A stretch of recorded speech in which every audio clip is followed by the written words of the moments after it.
Welcome back to the spectacular Pertamina Mandalika circuit in Lombok, Indonesia. This is the beginning of the afternoon session. We had 7 practice sessions this morning. We've got another 6 coming your way this afternoon. The first and the last are for this category, as you can see and hear.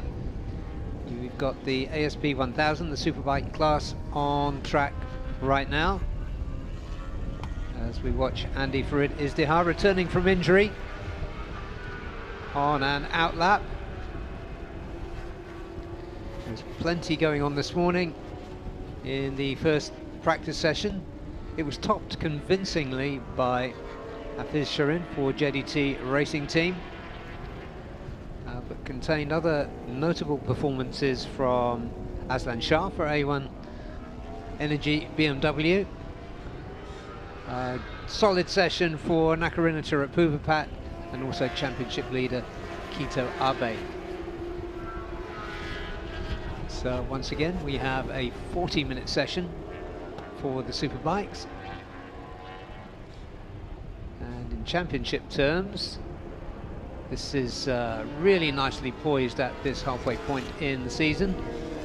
Kito Abe, thanks in large part to his 45-point haul at Motegi at his home round last time out, he is on 101 points.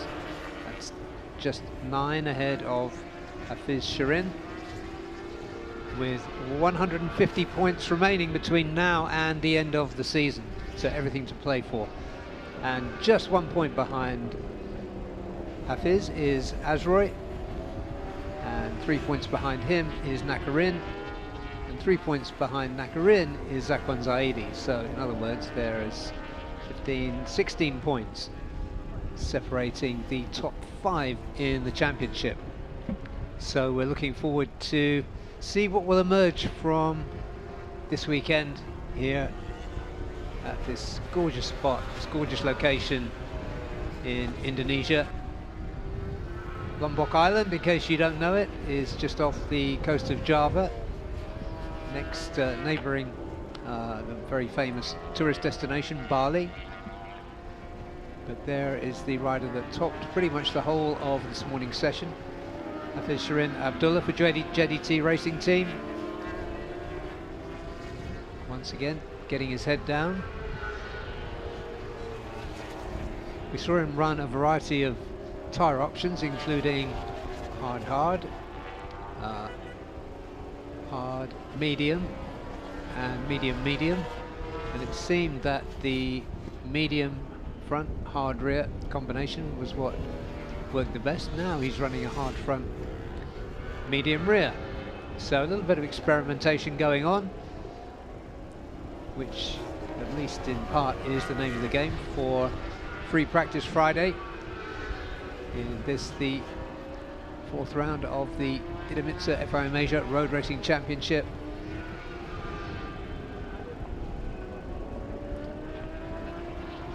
It's an absolute pleasure to be back here once again. It's Asia Road Racing Championship's 3rd visit to Mandalika,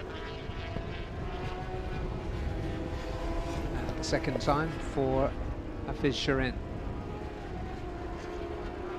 So they come here, unlike last year, with plenty of data. Here comes Apiwat Wongtananon, who doesn't have any data for that BMW he's riding. Last year he was here, although injured, just here riding around to pick up points on his way to winning the championship. But he was in the Supersport 600 class last season.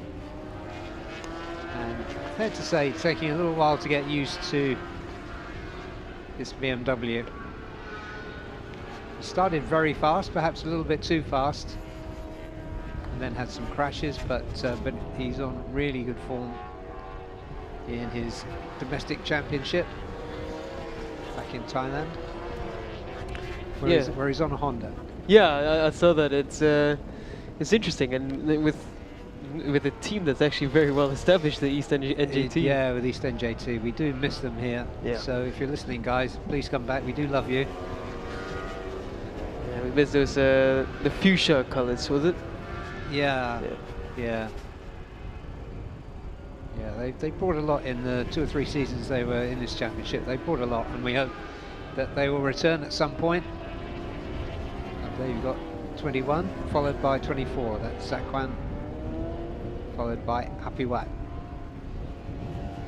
Yeah, further ahead of Apiwat, Zakwan was Hafiz, who's gone off in the distance as Apiwat was just looking to restart his flying lap.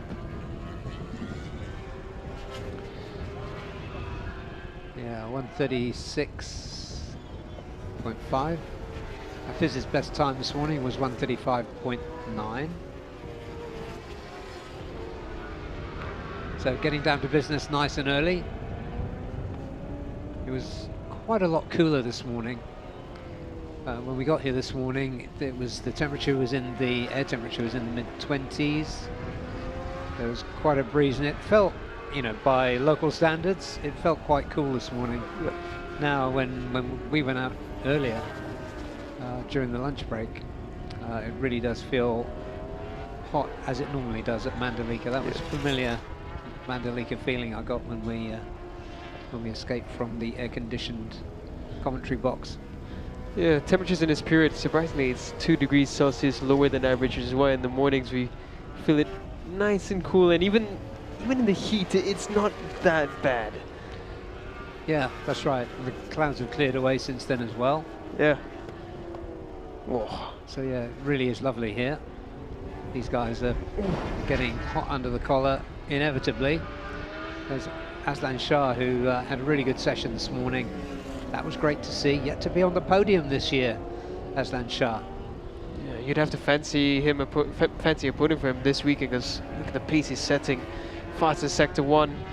He's got a bit of a few riders in front of him. Hopefully they don't get in his way, but he is on it. Cam Dunker as well, closing the gap, 1.5 seconds away from the top time of Hafiz Sharin. Yeah, that was a good interview you did with Cam Dunker. I enjoyed that earlier. He's very, very open, very frank, and pretty confident that you know, he's improving. They're doing all the right things on that Moto Go Yamaha. And the other rider there is the number 40 of Joe Francis. So Aslan currently 3rd in this session with more than 30 minutes remaining. Yeah, promising something for this weekend. Too long off the podium for the veteran Malaysian. Now he's got Cam Dunker behind him. The number 40 is the British rider Joe Francis, who's on board for Victor Racing Team. Both of those Yamahas, of course. Lachlan Effis has done a 137. Oh, sorry, I was just looking at the pace Cam Dunker carried through that section. He was way faster than Aslan then. Aslan lost his line. You can see Cam Dunker, he's getting really comfortable. He improved his lap on the last one. He's only 1.4 off the pace, so this is really good for the young Aussie. We expect big things from him. He's a 17-year-old rookie in this class. He was a champion in every rookie season that he raced in the Australian Championship. Yeah, and in the last couple of weeks he's done flat track and won. And he is one of the definitely the up-and-coming riders in ASBK, the National Superbike Championship down there in Australia, which is has got some very, very tasty guys at the top of that championship. So he's really made a lightning start to his career. Yeah, to be 17 and riding in the Premier class in Asia, it's no small feat.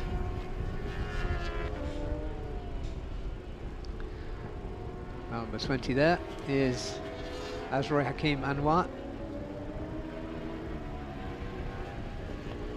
Aslan's just come back into pit lane. Much better from Lachlan Effis in this session. He was decent in the first practice session, and now yeah, he's already at about where he was in the first session. Almost half an hour remaining, so yeah, as expected. I think he'll do a lot better.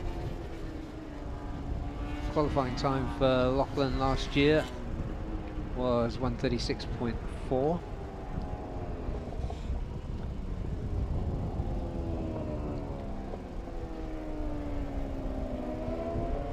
Took his first podium, and surprisingly his only podium so far in race 1 here, but notably ahead of Soichiro Minamoto, who won race 2, and Nakarin Achirapuvapat.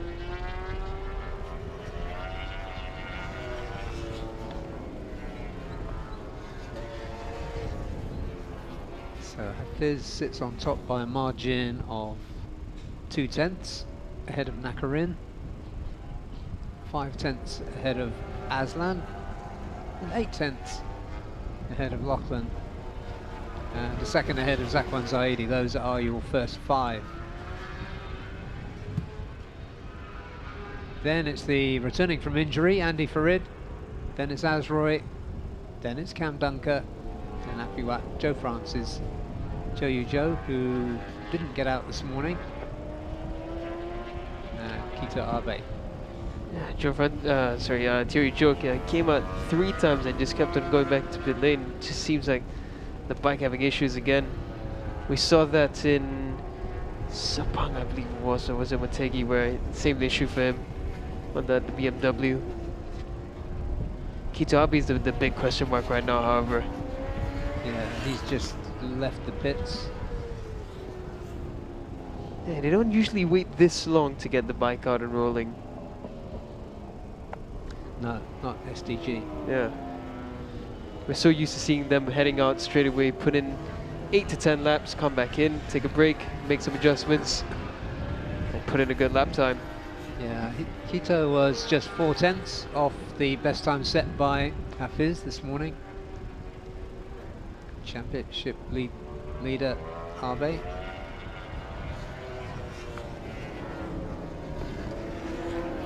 Just ahead of Hafiz, who's second. As I was saying a little earlier, the top 5 are really nicely poised to make it a battle for the title this season. There is Zakwan, 5th of those riders.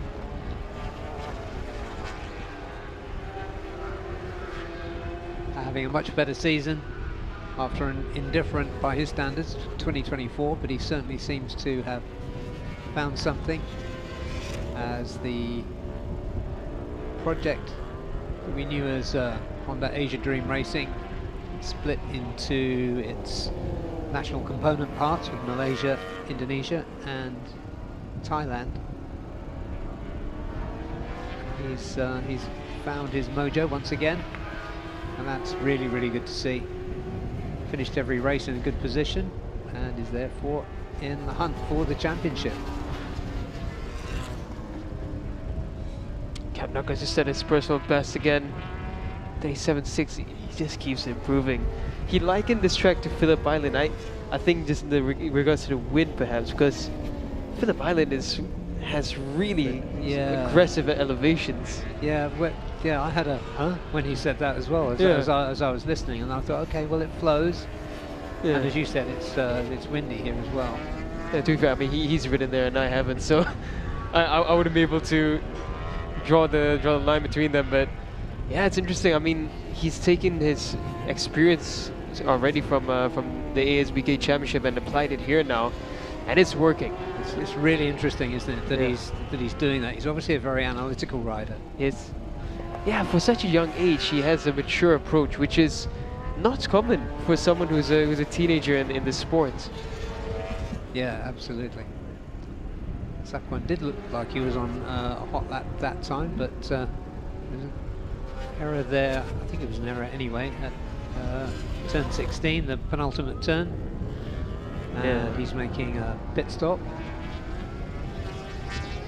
Kito Abe is coming across any time now. He's not had a great first sector or second sector, but his third sector was good, so it should be the next flying lap that will be decent for him. Hafiz was on it, lost a chunk of time in sector 2. Kito Abe, he goes up into 6th, so despite slower than usual by his standards, sector 1 and sector 2, he's done decent. on the first flying lap. So let's see what Quito does on the next one. Yeah, there's the JDT Ducati Panigale, very distinctive, and nice observation from you earlier, Daniel, about the new-looking exhaust on the back. Looks like they've gone from steel to carbon fibre. Indeed. Or they painted it. A little bit of hydro dipping.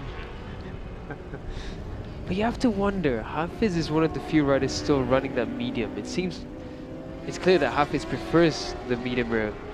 But then you have riders like Cam Dunker, who's not too far off the pace. Azlan Shah, Quito as well, you saw at one point. Zakwan Zaidi just now, who have tried the medium rear, the hard rears, and are doing decent lap times. Will that medium rear fade towards the end? Yeah, and grip and, you know, the abrasiveness of this circuit is always in the commentary, in the mix for how things turn out. So it'd be good to get after today or later in today, perhaps, just to get a view from Dunlop, see how they're seeing things as well. Definitely. Because it's going to be interesting. I mean, race one will tell us everything. We've seen Hafiz as well mention that they gambled with the tire choice in the end for the race. Didn't end up well. We saw it with Yuki Kuni as well.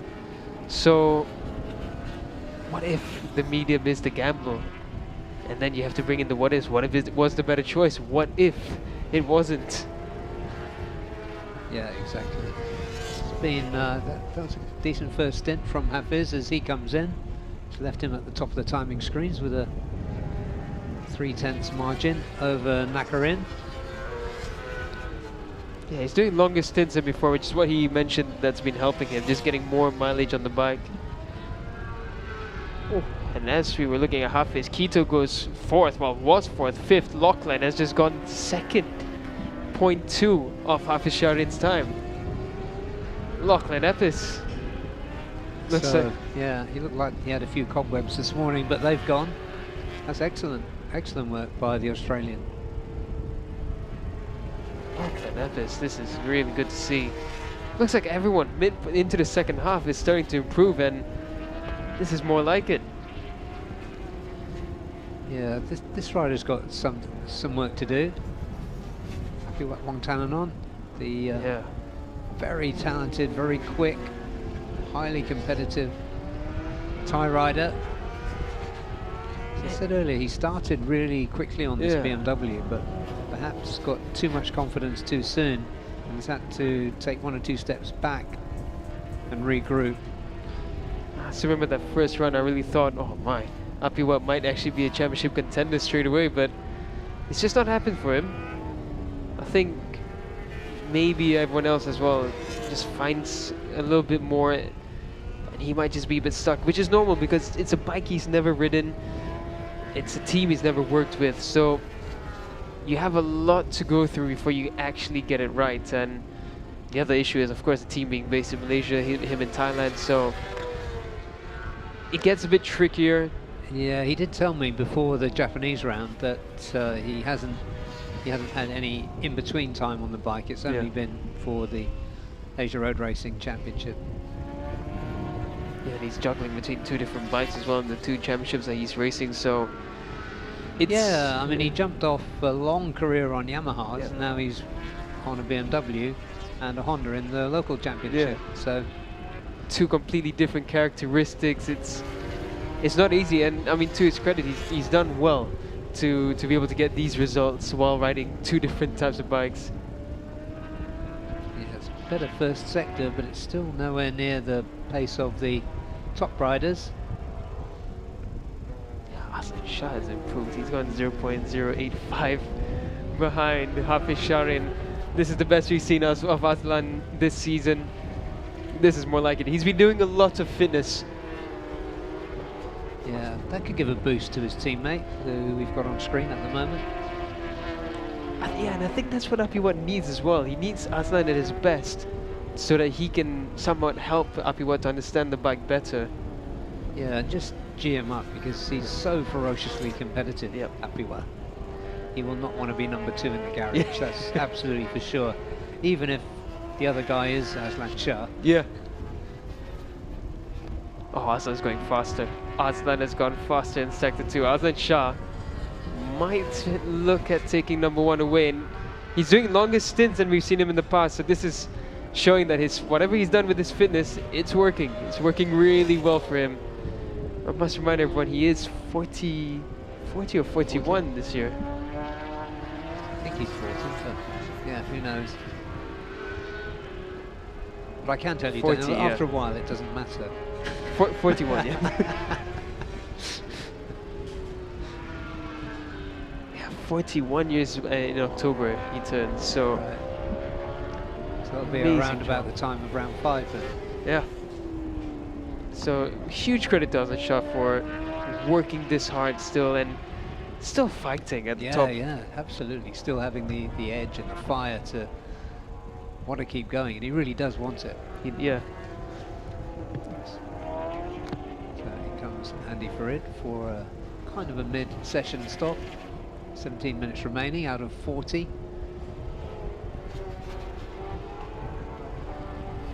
Yeah, it is Aslan, Lachlan, top 3. Oh, Aslan goes first.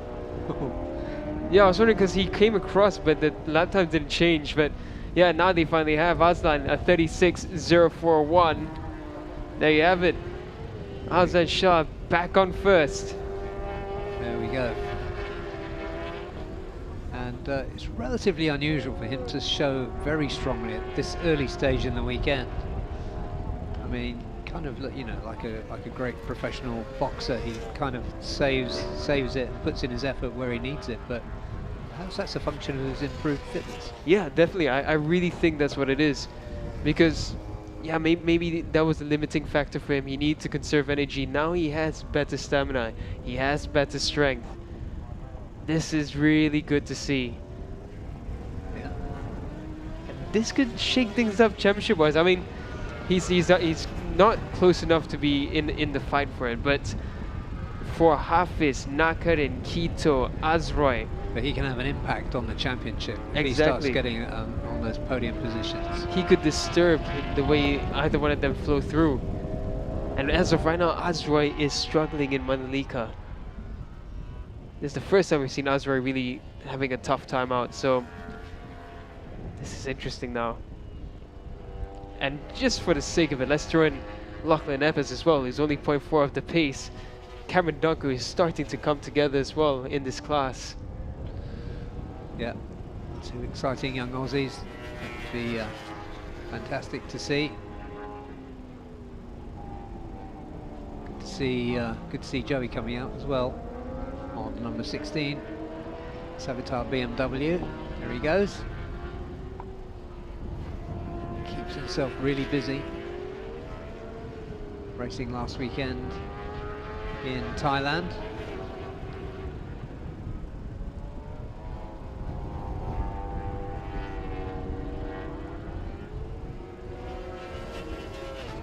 Missed this morning's session, so very much a bit of catch up here.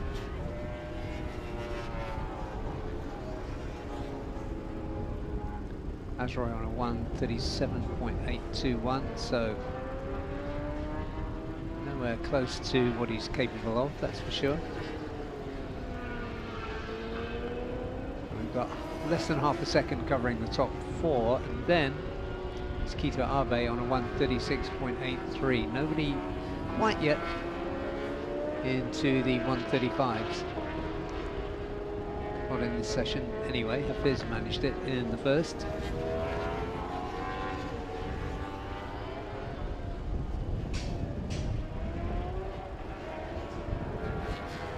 Is that one down in 7th?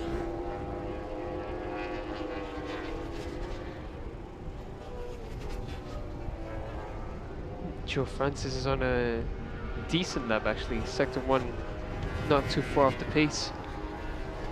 Joe Francis, I mean, he was a really promising young talent back in the day, and then the second the growth spurt kicked in, he just grew too tall for the 250s, and yeah, he was already 14, 15 by that time. So now he's on the thousands, which should make life a little bit easier, but that R1 is a very small frame. Yeah, it is. Yeah, it is a small bike. So he still looks massive on that bike, and he's a fit rider. He's a really good rider as well. So I think if Victor can somehow package that R1 nicely for him, I mean, he's showing that he's close and closer, getting closer and closer. Yeah, so I think he's one of those really solid-looking professional riders that can show up pretty much anywhere and do a good job. Indeed. I mean, when we first saw him in Sabang, everyone thought that there was going to be a bit more of a struggle, but he wasn't far off. He was, yeah, he was ahead of Cameron Duncan at that point in regards to lap times for qualifying. And the thing is, he adapted so quickly to the conditions, to the track, to the bike. Yeah, and there's a very confident-looking Lachlan Epis. Yeah, he's on it. He's gone faster in Sector 1. Seems as of right now in sector timings, Lachlan just lacks a bit at Sector 1. In the other sectors, he catches up a lot. Yeah, lost a little bit in Sector 2, but good pace from Lachlan. Yeah, Azra's just come across and done a 37.3, so Azra slowly finding the improvements. So this is good for Azra. I mean, he's dropping the time step by step, so it needs to be done in practice 3 for him. Yeah, and he's a seasoned enough rider and a good enough rider not to panic at this early stage. Yes, Lachlan, this lap won't be anything remarkable for him. We'll look up for the next one. He's running the hard. So you can see that a lot of the riders who are using the hards and getting used to it, they are able to set fast lap times. And that's where I think tires will play a huge role again in Mandalika. We saw it last season, and this time around, it's a bit too early for me to call this, but I think the hard option will be the best for a race win. Yeah, I think over race distance, yeah, I'm inclined to agree. And you can see some of the riders, like Hafiz we mentioned earlier, putting in long stints. Yeah, it's just interesting because Hafiz did use the mediums just now, so will he take the gamble? I feel like that's gonna be playing on Hafiz's mind. Perhaps on the Ducati, the medium does feel better, and I would imagine on most bikes, the medium is gonna feel better. And with the traction issues that he's had in the past with the Ducati, maybe going on a hard tire makes him feel like it's struggling a bit, but if he were to play it safe, it would be the hards. But if he wants to try and take the risk, the medium might be the way to go. But it's that end of race grip that he needs. Wow, so many factors to think of. Absolutely, yeah. So we're just looking there at the impressively built Joe Francis. Makes that R1 look like a 250. Yeah, I think a BMW would fit his frame better. It would, yeah. So A1 Energy, if you need a third rider, this might be a decent one to look at. For sure, yeah. I mean, he's putting in good work. This is the best we've seen from Victor on the R1. The previous rider, Osama. Now Joe Francis has come in and yeah, he's put in a good effort, 2.3 off the pace. Again, the closest Victor has been in this class for a long time. Yeah, we know on power, the Yamaha's at a disadvantage to the others, but yeah, this is really good work.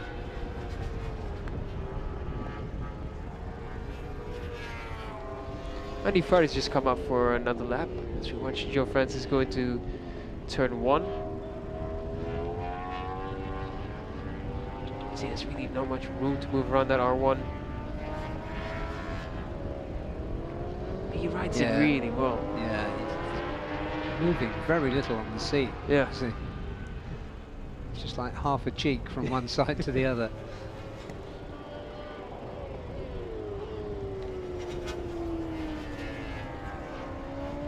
See what his second times are looking like. Okay, sector 1 this time round.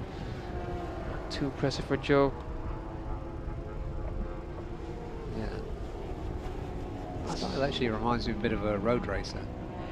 It does, yeah. I was thinking that.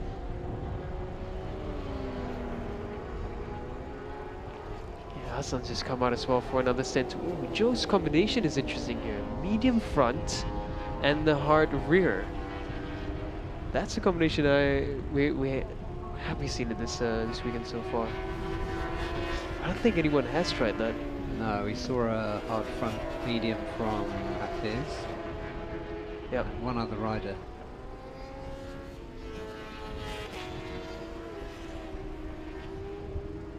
So a few riders in the pits with 8 minutes remaining. So I was just figuring out why. The R1 spins a lot on the rear, on the exit, so maybe because he knows through these flowy sections the only way to push the bike is to get that rear spinning even more, so perhaps for longevity he needs to get used to that harder rear, but because the R1 is light and easy to move, maybe then he can use the medium front into the turn. So again, it's a lot of experimentation and speculation as to why it could be. Yeah, and yeah, it's a good point. Coming out of the comfort zone to run those hard tyres, because that is what's going to help with the race pace. And tomorrow it's going to be interesting when they start putting the rear qualifying tyres on as well. Indeed. Whether that's going to work. We've seen here at Mandalika it doesn't always work. Yeah, the notable one was for Helmy last season, 2 seasons ago, where he went faster on the normal compounds. But it seems this season that qualifying rear tyre has improved a lot, and it has given really good results. Yeah, a lot of it is down to the teams getting the setup for that extra grip, the extra push that's going to try and keep you going straight on at the turns. Indeed.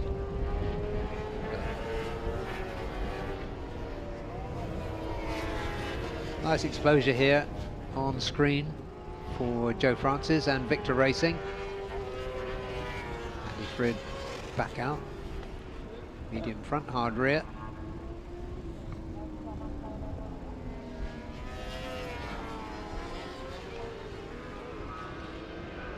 Zakwan Zaidi has slipped down to 8th, is currently in the pits.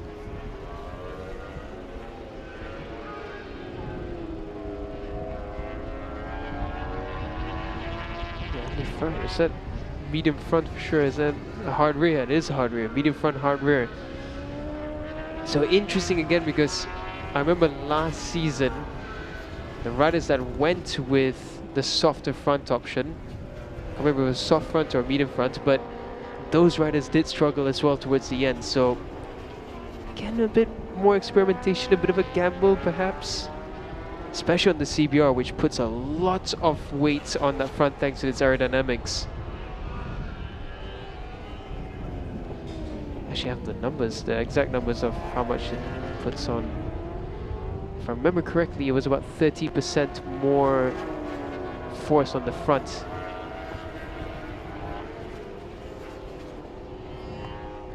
Yeah, more or less about 30% more weight on the front than normal thanks to the downforce that it applies.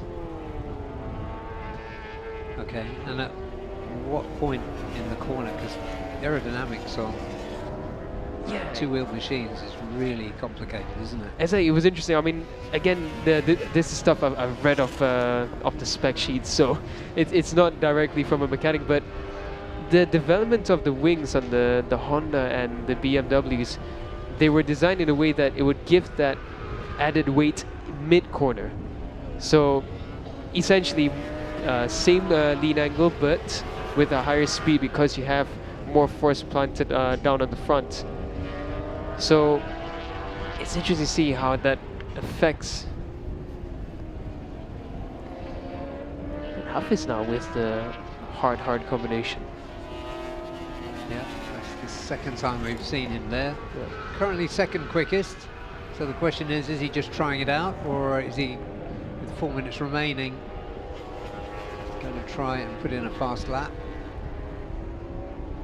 I suspect it's strategic rather than just going for a quick one. It seems like for everyone there's a lot of calculation. Speaking of which, the gap between the top 11 has closed down to under 2 seconds because Joe has done a 37.9. So this is a really good pace that all these riders are setting currently. Yeah.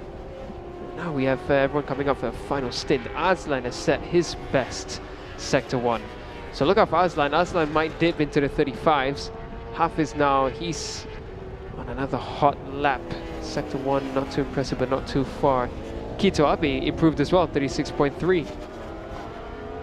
So this is good. Yeah, definitely heating up. And I'm going to do your job here and predict that Aslan is going to break into the 135s here. Yeah, I reckon so. Even though Sector 2 and Sector 3 he hasn't improved, but it's still very fast. Those are quick sector times that he's putting in. He's got the medium, is it the medium front? Looks like it.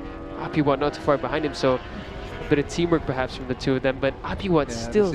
Yeah, it's Apiwat's best lap, but yeah, he hasn't got quite the pace. Let's see what this turns out. And Apiwat's still holding on to that medium, so that's strange. 35.9 there. 35s, yeah. Yeah, you were right. He did get 35. Never doubted. This is our third season together, Daniel, and finally I've done it.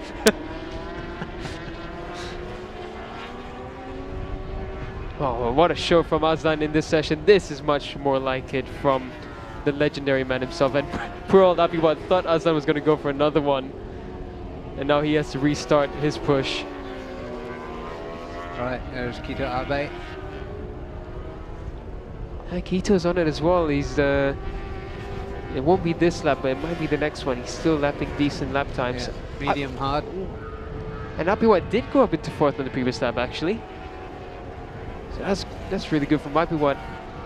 But some, I'm wondering, he's running mediums.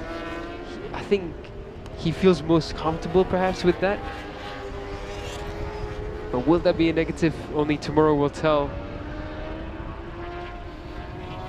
Yeah, he approaches racing with very much his own ideas on setup, Apiwat. Yeah, he doesn't follow rules. I mean, in that sense, he's a disciplined rider, but it's just he has his own way about doing things. Yeah, he knows what he wants, or at least he thinks he knows what he wants. Well, to his credit, most of the times it really works. Absolutely, I mean, he's so brilliant. You can't argue with it. Yeah. Oh, Kito's backed off. So yeah, I think that's Kito's session done. He's pushing on now, but he slowed down so much through turn 1.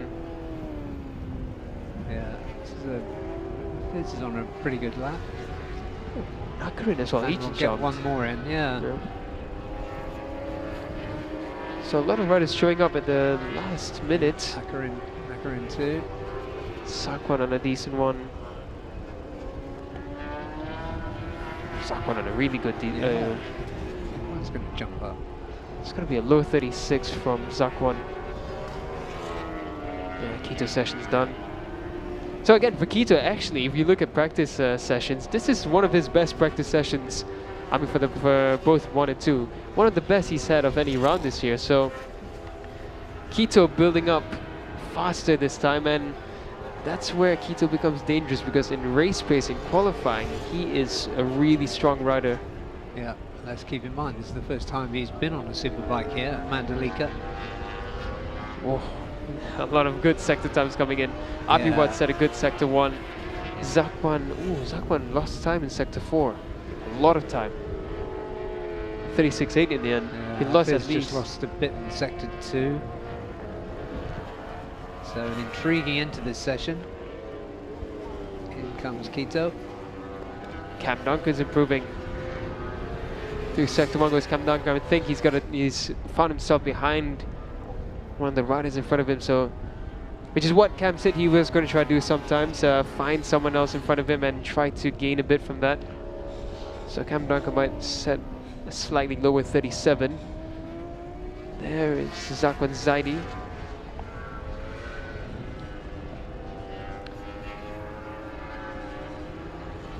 Zakwan completing his second practice session as well. He's going well through sector 3. Although his first 2 sectors weren't so good. So the Malaysian former champion, 2022 champion, has got a little bit to find. And look at that gorgeous shot. That tells you everything. The sky's blue, the wind is blowing quite briskly through those coconut trees. And this is the tail of the tape. Aslan Shah Kamaruzaman, 135.994. The only rider into that bracket. Hafiz Shirin topped the first session, second in the second session. Thank you. And Nakarina Terapuvapat third, fourth Kito Abe, fifth at the end Apuat Wongtananon, so improving all the time. Azra Hakim Anwar for Idemitsu Honda Racing Malaysia, improving. He finished sixth. Loksan Efes had a pretty good session for pace, ended up seventh. Eighth was Zakwan Zaidi. And then ninth was Andy Fred Izdihar, who made a few stops during the course of that, but coming back to form, 136.8. Then Cam Dunker, just 1.6 seconds off the top time, as was Joe Francis. And Teo Joe for Savitar Team Asia, 145.644 for the Malaysian. So one more session to come from the ASB 1000s, and that will be coming up at just after 5 o'clock this afternoon. In the meantime, we've got coming up for you another session for the Underbone 150s, then the TVS Asia One Make Championship, the final sessions then for AP 250, Supersport 600 and this class ASB 1000. So we're going to take a short break now, and when we come back it will be with 30 barking, snarling Underbone 150s. So stay with us. We're at Pertamina Mandalika for round 4 of the Idemitsu FIM Asia Road Racing Championship.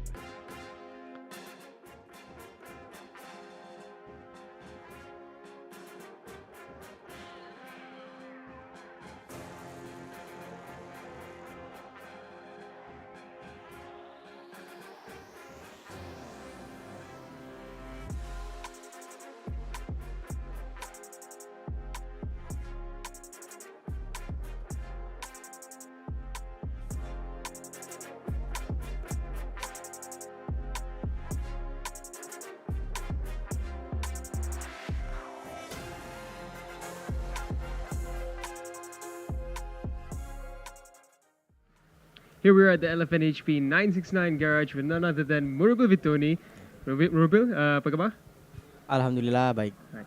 So, as always, I'm going to give you guys a question first, and then I will translate the answer from Robbie. So, Robbie, I'm going to ask him, it's been a great start to the season for him as a rookie, and how's he been adapting to the bike so far? So, Robbie, awal musim yang sangat bagus untuk kamu. Sebagai rookie, bisa ceritakan bagaimana proses adaptasi dengan motor sejauh ini? Ya, untuk adaptasi, alhamdulillah saya progres. Saya terus mencari data motor dan setup yang bagus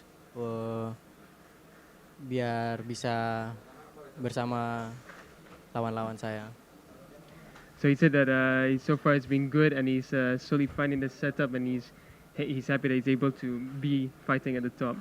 So the next one will be that he was strong in the practice sessions earlier today. If you guys have saw earlier, topping the timesheets even at a few points. So how has it been so far adapting with the strong winds? So Robbie tampil kuat di sesi latihan hari ini. Dengan kondisi angin yang kencang, bagaimana sesi tadi? Ya, angin tadi sangat kencang dari FP1 dan FP2.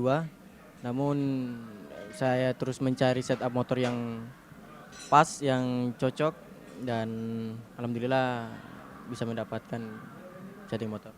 So he said with the strong winds he had to find the correct setup for the bike, and he's looking for the right setup for the sessions and tomorrow onwards. So the next one is right now Robbie's in the fight for the championship, still a potential for the championship as a rookie. So is his mind already there or not? So perubatan gelar juara masih terbuka untuk Robbie. Apakah pikiran Robbie sudah mulai fokus ke kejuaraan atau tidak? Ya, saya nggak mau pikirkan itu karena itu salah satu kalau saya pikirkan salah satu berat bagi saya. Namun saya enjoy dan terus improve dan mendapatkan setting motor yang bagus. So he said he doesn't really want to think about that because that would be heavy on him, and he would rather just focus on improving and enjoying. So next one would be what are the struggles, if any, with the bike with the team this season? So apakah ada kendala dengan motor bagi kamu dan tim sepanjang musim ini? Kalau untuk masalah, alhamdulillah nggak ada masalah dan semoga sampai akhir seri terus bagus. So he said so far there hasn't been thankfully no issues at all with the bike and the team with the bike, so everything's been good. So the next one is whether or not they will have any upgrades for this round or the next one coming. So apakah ada upgrade spesial untuk round ini atau di round yang berikutnya? Upgrade spesial mungkin saya menggunakan motor R3. Seri kemarin saya masih memakai bodi motor 250 dan di seri ini saya memakai R3. Ya.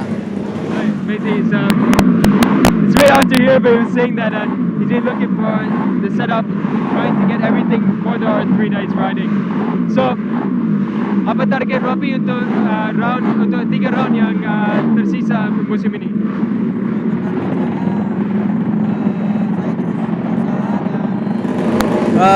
Yakin, optimis, kasih yang terbaik buat tim. Yeah, so that was Robert Tony once again from LFA 3969, Indonesia Racing Team, and we're going to head back to the studio as Underbone 150 is our heading out.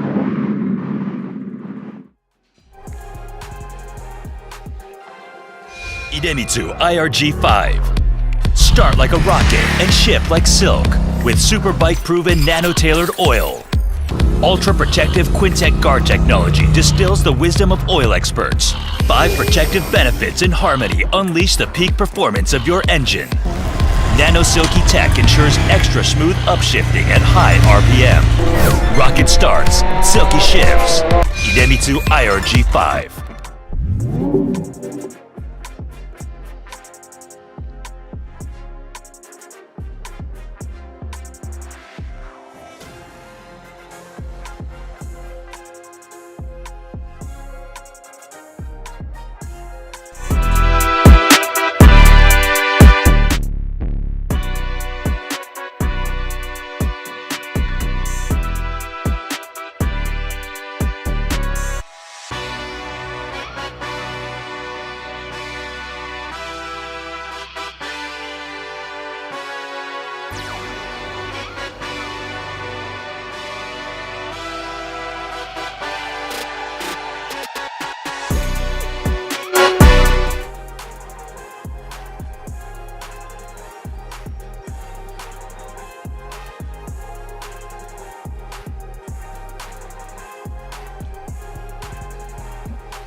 We are live at Mandalika, and this is the second practice session of the day, the second and last practice session of the day for the Underbone 150 class.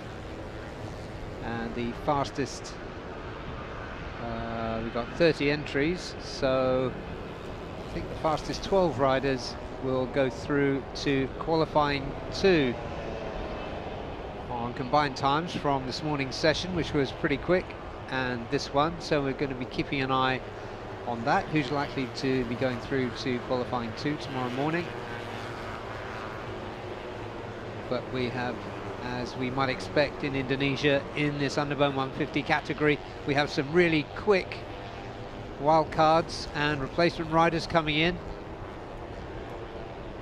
And indeed, at the top of the timing screens this morning was wildcard Daniel Demart in for Yamaha LFN HP 969. So we know how good LFN are at picking rapid riders, and they certainly picked another one in the form of Daniel Demart, and he bettered by just a few hundredths of a second the best time of Husni Zainal Fauzi, the runaway championship leader.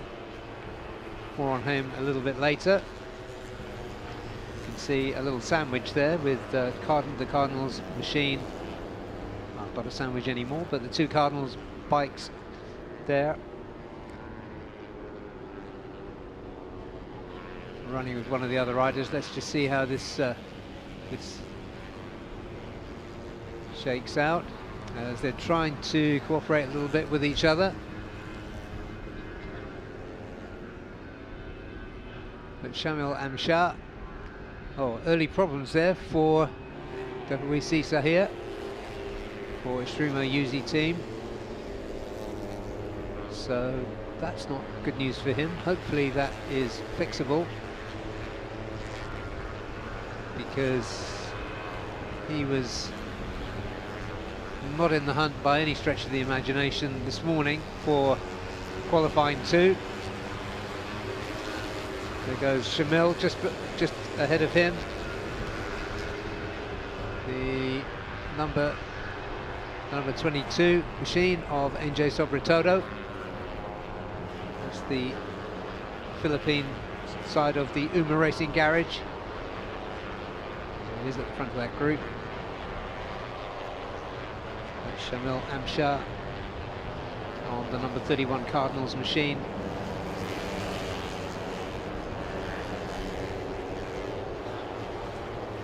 Fazal Sham, his teammate, for his Cardinals teammate, was running with him, but seems to have gone missing, probably looking for a bit of room on track. There's the number 27 of Ardeb Ashad.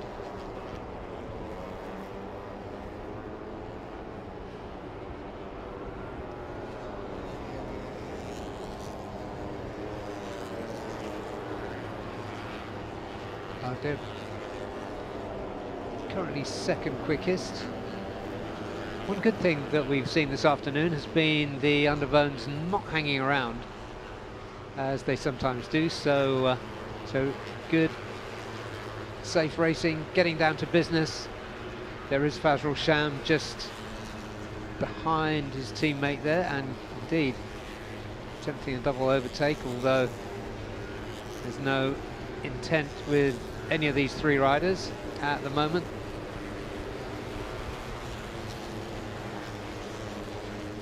So 22 is NJ Sobretodo, and then it's Fazrul Sham and Shamil Amshar.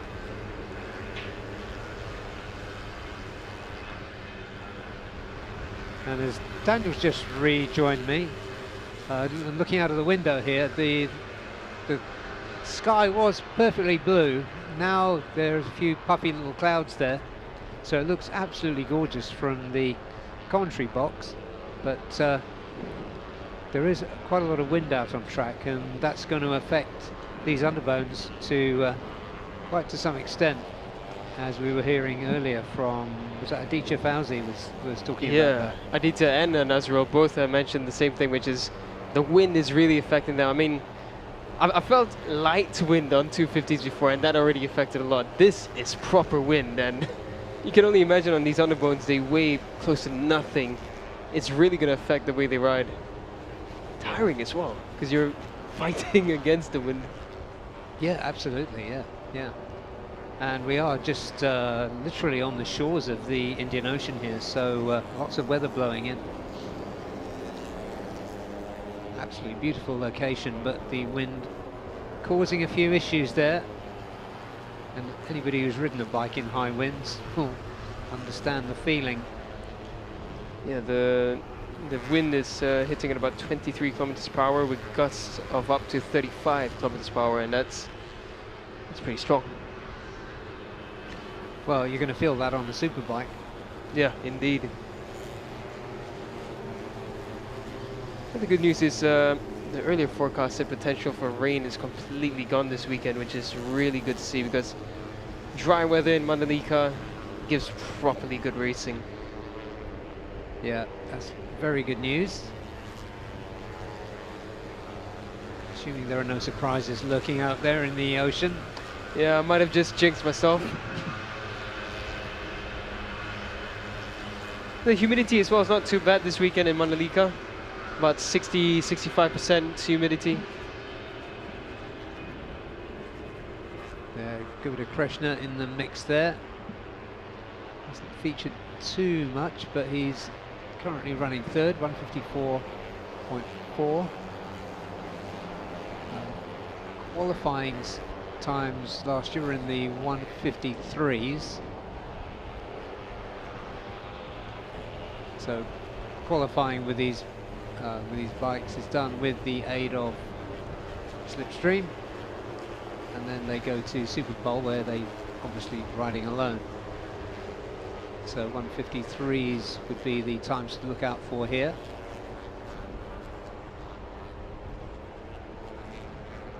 .183 featured quite well this morning. And Riswanto, Rupongu Peng, team One for All. The evergreen tie rider in this class, well overdue podium finish. Nearly always up there or thereabouts, but just need to find a way to thread the needle right at the end of the race. And some of these top riders, some of the championship winners, and there are many out here, those are the guys that have really figured out how to get the advantage that just seems so difficult when everybody is running together.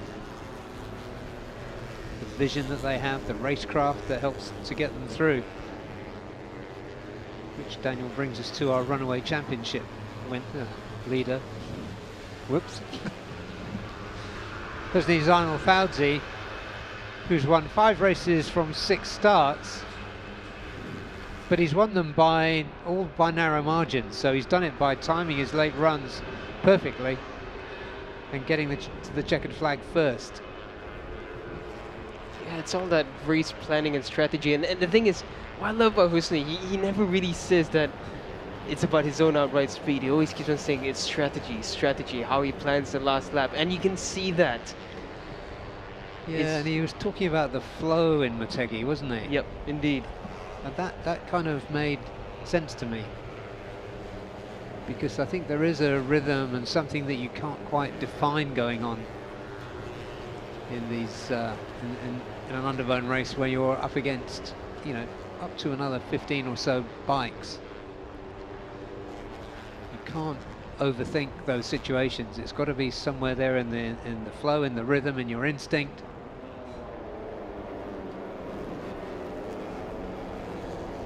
John Emerson and Gito had a good outing this morning. He was 8th quickest in the low 155s. Dimas Julie is in for Racetech 60 Racing this year, having done a couple of seasons with Team One for All.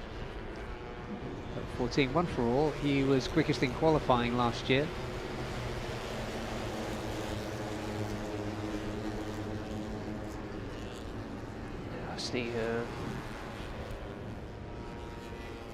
Sorry, yeah, Dimas there pushing on forward for another improvement.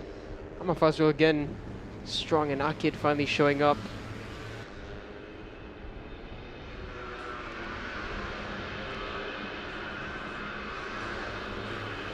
Yeah, Fazrul always there. Championship terms. Where is Fazrul?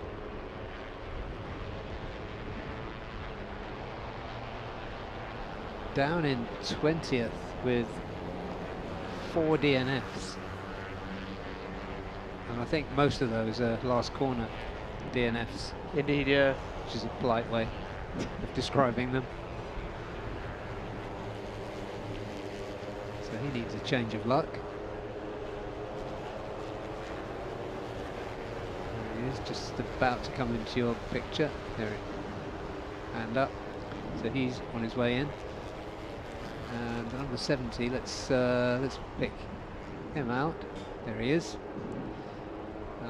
Shirat Sauki, really quick this morning. I think he was second fastest. Sorry, third fastest behind Husni.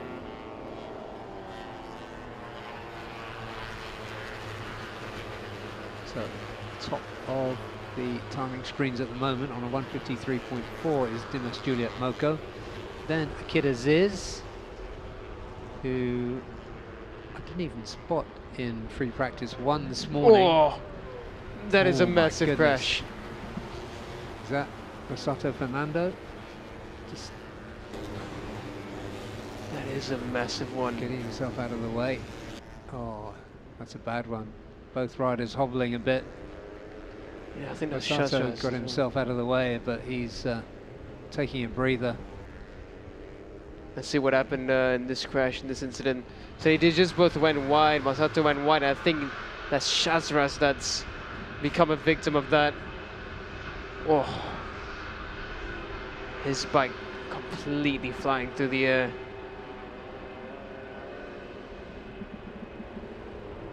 Sorry, that wasn't Shazraz. That should be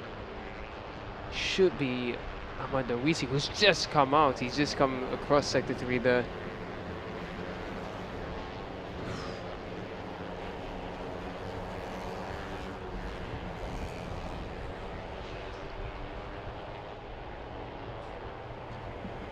So yeah, it did look like a UZ bike. It wasn't clear, but Shazraz is in the pits and Darwish was out, just came out, so that is really unfortunate. Yeah, and he had a mechanical issue earlier, so this has been a rotten session for him. Yeah, indeed. But very good session for Dimas Juli and for Gubida Krishna. And almost inevitably, the number 13 Pitspike JRT machine. Oh yeah, Frustration. yeah, for the championship leader there, Husni. He made the way through the pack and he made it through easily, and I think there's something going on there within the pack that he wasn't too happy about. So the 22-year-old Husni continuing on and not bothered with the group behind. Just, again, Husni's one of those riders who really just came up out of nowhere and really started dominating. I mean, if you look at his history, in 2023 he was the national champion in 3 different championships. And then he started having wildcards in ARC. Oh, puff of smoke there from Fazrul. He gets his bike off the track.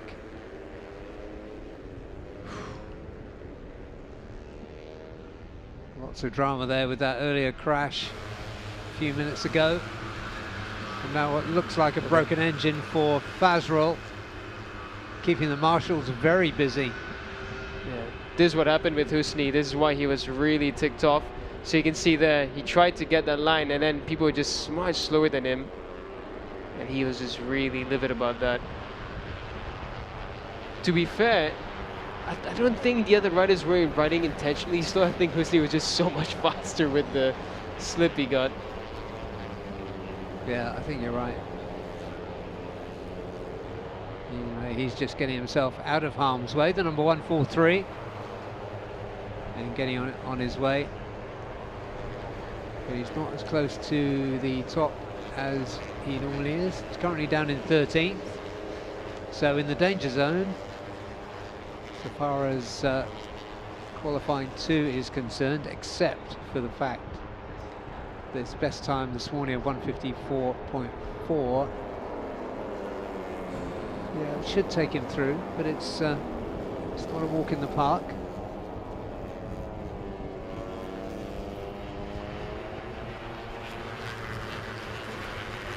But plenty going on in this session. But he's definitely lost his rhythm, the championship leader, and doing the right thing, letting everybody go past. He'll probably take a stop. I think he'd be well advised to. Plenty of time left in this session, 11 minutes before the session ends. And Kid Aziz just getting out of the way of this group as well. Fabriancia is featuring in that group, the number 88. They spread out and go across the line. Fahmi Bassam moves up to second behind Dimas. Just 1.5 tenths off the best time of Dimas. Fahmi Bassam, with so much talk about Husni Zainal Fawzi, could be forgiven for forgetting that Fahmi Bassam is the defending champion in 2025.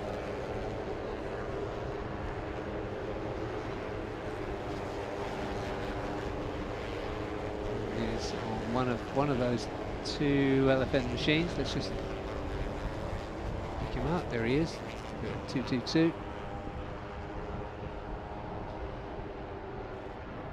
Just coming up on the inside there, that was Argia Farel, a talented young Indonesian coming up the ranks. Spent about a week in Rossi's ranch, training with some of the best riders in the world. And he comes here as a replacement for the recovering Ricky Ibrahim. Let's get speedy recovery to him.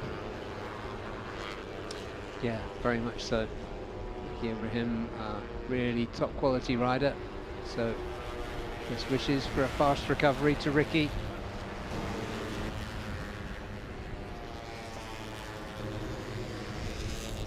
Time to beat is 153.4.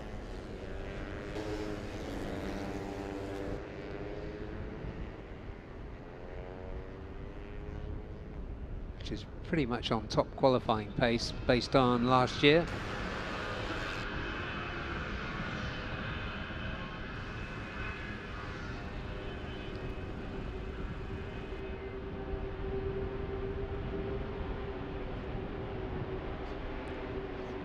Further back and off camera is FIFAM Ran, looking like he's going to try and make a move. There's number 22, AJ Sobretodo, Filipino rider.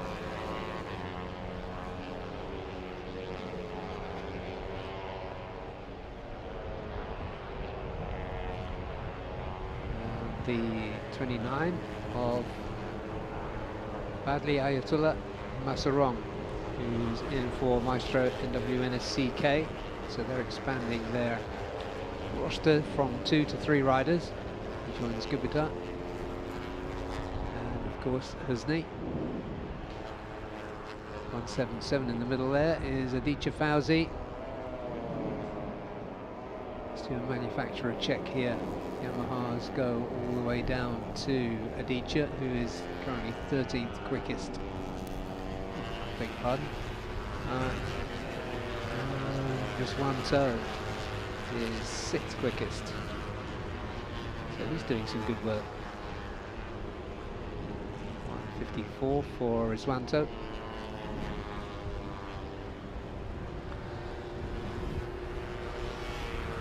.177 is Aditya.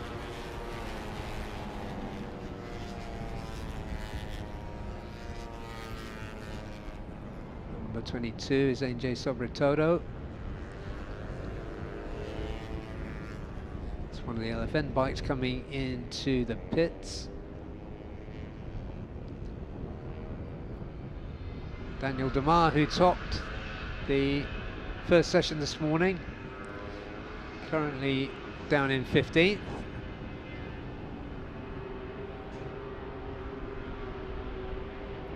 But the thing to look at is the times, with less than 7 minutes remaining.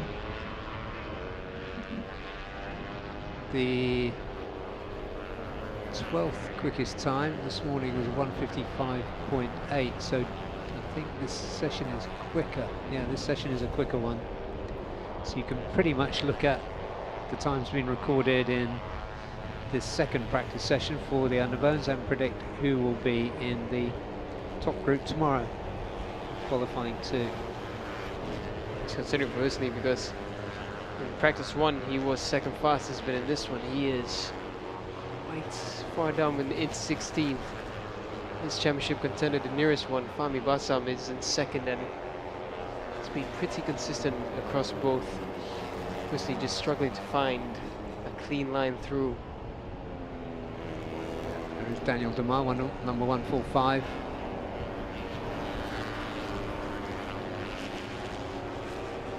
He's got Fabrian with him. He was quite a long way down the order.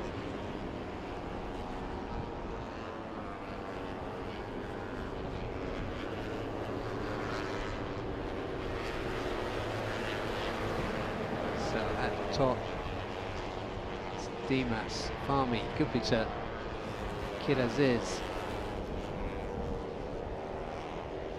Fazrol, although he's not on track at the moment after what looked like an engine failure. He's also being summoned to race control. I'm not quite sure why that is.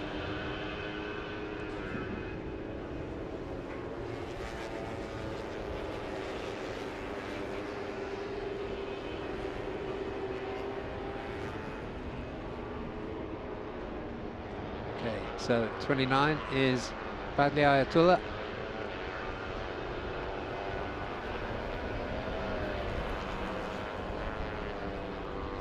Just at the front of that group. Then it's Fabrian Shah, the number 88. Number 22, Ainjay just behind him.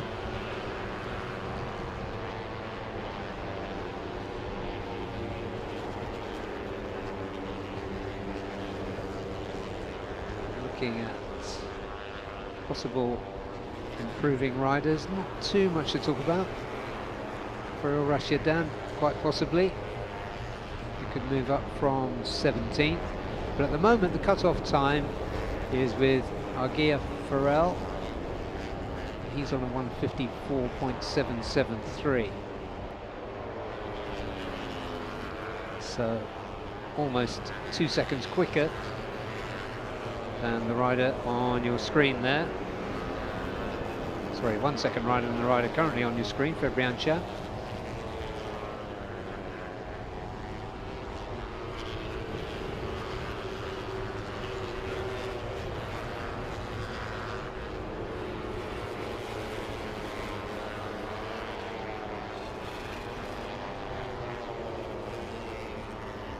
Winding back to that two-bike crash that we saw. Looking at the reports we've got on the race control announcements, it could have been that that blue bike that went down was not Masato Fernando, but that it could have been Fazrul Sham.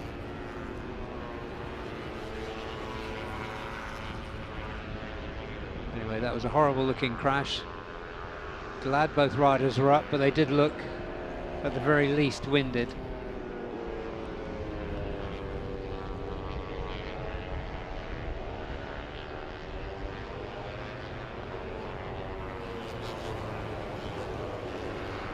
Fabrian Shah on board, 14 one for all.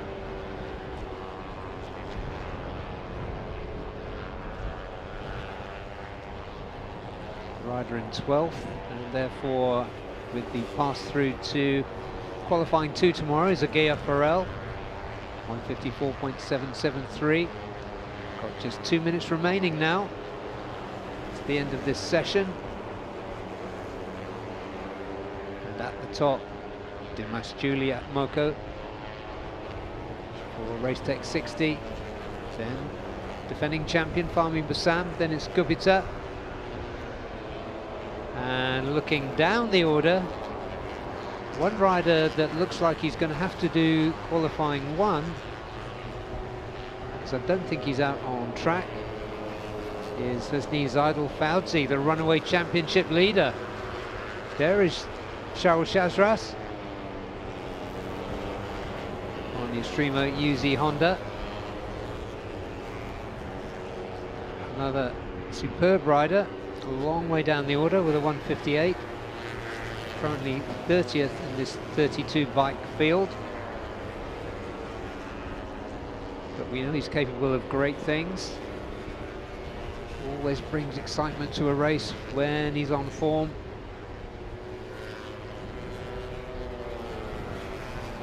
He threads his way through the final sector.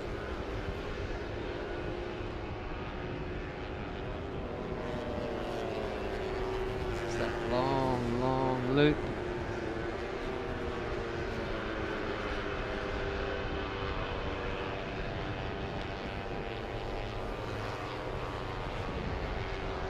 Now let's see if we can pick out the pit spike machines. Right, so these riders going through now are going to get one more lap, and you can see as the cameras come into focus, number 13 Zakir Aziz, number 50 is Afif Amran. Zakir Aziz currently 4th, Afif currently 10th. They're looking to bank a good lap this last time around and ensure their passage to qualifying 2 tomorrow morning.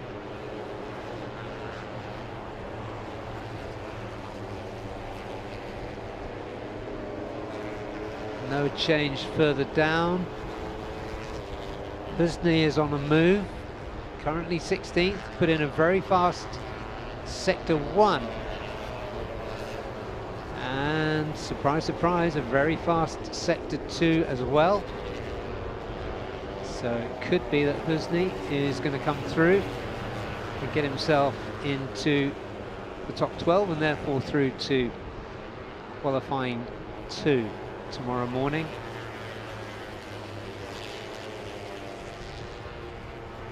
One of the most fascinating parts of the weekend, if you're that way inclined, i.e. geeky, is the qualifying for Underbone 150. Is in such an enormous field, you have to sort it out somehow, and we do it by split qualifying. And after the split qualifying, then there's a Super Bowl for the fastest 10 from the second qualifying session. So lots to look forward to before we even get to race 1.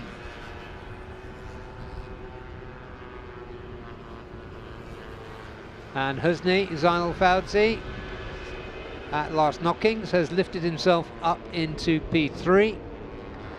So the championship leader is safely through, as is the defending champion, a little bit quicker than him, Fahmi Bassam. But Dimas Juliet Moko is the fastest. And a paragliding going on there in the background. And you can see the wind blowing. That's great for the paraglider. It's not so great for these 150cc engined underbones. So let's just have a look at these provisional practice results. And on top for most of that session, Racetech 60 Racing's Dimas Juliet Moko, 153.439. Next up, defending champion Fahmi Bassam for Yamaha LFN 969. Then the runaway championship leader for Zaire LFN, Husni Zainal Fauzi, third quickest, right at the end there, pushing Gupita Krishna down into 4th. Then it's Zakir Aziz, Ahmed Fazrul Sham, 6th quickest, then 7th, and Rizwanto, and then Shurat Sauki having another good session. P9, John Emerson Gito for 4S1N Evo Yamaha Racing Team. Then it was Wayuaji Trilaksana, 2-time champion, and then Afif Amran 11th, and just making it through to qualifying 2 tomorrow, Pirapong Louis Peng for Team 1 for All. Then it was Agia Farrell, 13th, 14th Adija Fauzi, 15th Hendra Rusadi for Wasaka Racetech 60 Racing. Daniel Demar topped the first session, but not quick enough this time around.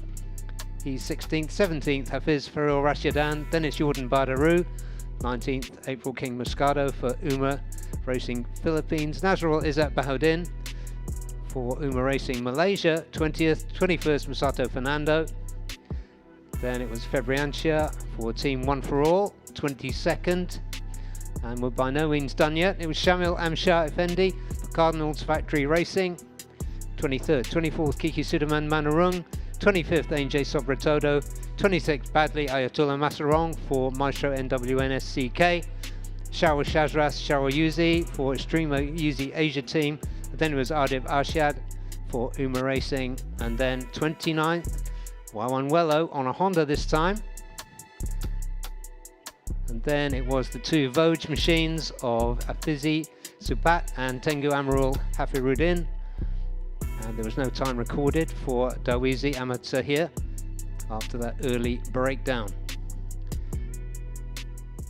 So that's the Underbone 150s done for the day. We're going to go to Daniel for another mid-season update coming up next. And when we come back on track, it will be for the final session of the day for the TVS Asia One Make Championship.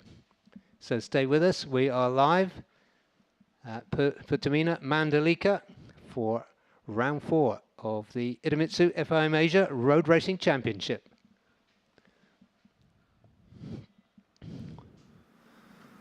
So I'm with Azrai Hakim Manwar from the ASB 1000 with Honda Malaysia. So Azrai, how are you? Yeah, I'm good. Thank you. Thank you. So first session here for you with Mandalika this morning, on the ASB 1000 in Mandalika this morning. Second session done as well. How's it been so far? So far, I think not so good, not so bad. Also getting learn with new bike, 1000 bike. Like because last year I was racing on the Super Sport, and yeah, during FP1 I made good lap times, but second session I did not improve, but same lap time. So I think for this upcoming session, I think we need to make some step to catch up with the front guys. Speaking of that, I noticed one thing a lot with the riders is for the past 2 sessions, testing a hard option, which we didn't really see often this season. Yeah, only this track. So why was that the decision for many? Because this track, too many high-speed corner on the same corner. Example like turn 4, 5, 6. This type of corner really fast. I think like 150-60 kilometer, and too much spinning, and also because when you spinning, the tire coming hot. So if we use soft tire, or I mean like every round tire, it will be difficult to maintain for the long lap. So every time we come into Mandalika, we get special tire for this track only, and yeah, we need to adapt to it and have to be confident with the tire. Right, so you're a rookie this season for ASB 1000, but then again, on a 1000cc bike, those in Malaysia have seen you race in this bike for quite a while now. But how has it been so far in your first season? I can tell you that I think this was I think one of the best season compared to the Super Sport. I mean, because I never get the double win before when I joined ARC, and just now in the Spang I get double win, so really surprised because this is my first year in this category. And yeah, but it was because Sepang, I think, which is I like the most, and I'm strong there. And coming to the new track, I just feel like I'm a new guy, like rookie, and need to learn everything with the track, with the bike. So sometimes it was difficult, but I need to learn it. I need to learn everything. I think you're being overly humble there because it was a fantastic performance from you anyways. But okay, so now midway of the season, right? Has there been anything that you've changed much on the bike? Is there any differences in yourself or the bike that you've done? I think after Sepang, I found some confidence and also how to ride fast, and then because in Motegi I finished second, but shame that race 2 I was hit by someone, and then coming to this track, I think I'm improving a lot from Thailand, Buriram. So, and also my championship now in the top 3, and also not so far. I think like 10 points. Yeah, gap 10 points with the number 1. So everyone in this team have high expectation for me and Zakwan. So I also surprised that this is my first year, but everyone have expectation for me. So I think I have some pressure, but it's okay. It's normal for rider. Anyway, I need to become matured guy, because I right now already 26, not so young anymore. So yeah, we'll enjoy every moment this season. Speaking of the championship, now we're only halfway through, but you are in the position for the fight. We go to Sepang next round as well, so a place where you already have a great memory of. Is your mind on the championship already, or are you just going race by race? I think too early to think about that, but I feel lucky we get Sepang again for the next round. So I have to. Sorry. So I have to take the benefit and get the maximum point. I think to get the double win again, I think it's not impossible, but it can. But I think it will be difficult from last round. I mean round 2. Anyway, I will continue again the momentum like before. So bit pressure, but I think I'm doing well, I think. Oh, we can't wait to see how you finish this season. Thank you so much, Yes, Azrai. thank you. Good luck for this weekend. Thank you.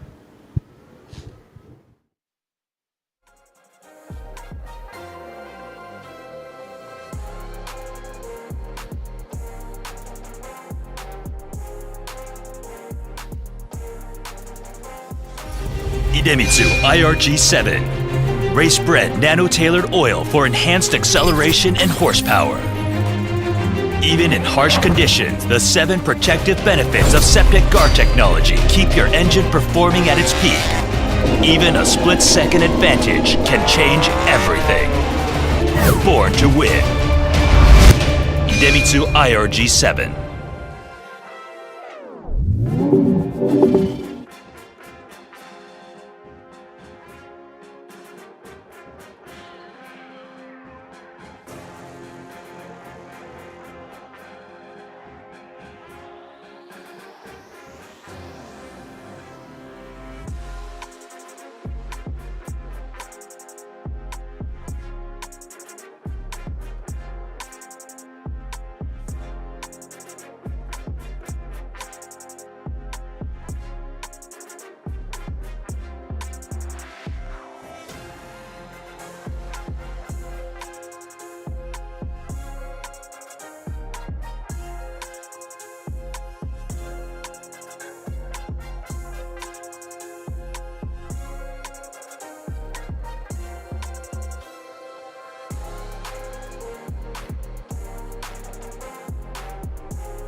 We are back on track at Pertamina, Mandalika. We're here, of course, for round 4 of the Idemitsu FIM Asia Road Racing Championship. And we are well into practice Friday. And this is the second and the last session of the day for TVS Asia One Make Championship. And rather like the Underbones, they have split qualifying. So that means that the fastest 8 from this session will go through to qualifying 1A, as they call it. They don't call it qualifying 2. And so what we need to do is keep an eye on the lap times. Now, we just saw in the Underbone second practice session of the day that they were considerably faster in session 2 than they were in session 1. But let's see how this works out for the TVS Asia One Make Championship. Those bikes you can see on your screen are just completing their first flying lap.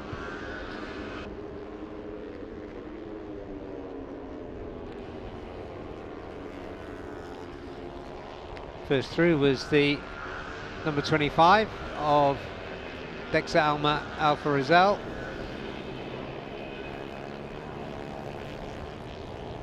And the fastest through was Luis Miguel, the Spanish rider, just a little way off in championship terms, just a little way off the top 3 of Hiroki Ono, Ramdan Rosli and Sartak Shavan.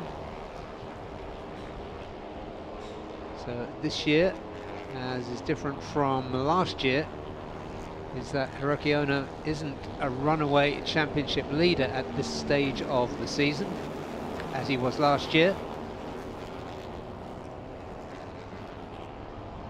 So just to give you the breakdown. Sorry, I'll do that in a minute, just as we get back to the on-screen action. Chirant Vishwanath was quick this morning. Hiroki Ono came through with a very fast final flying lap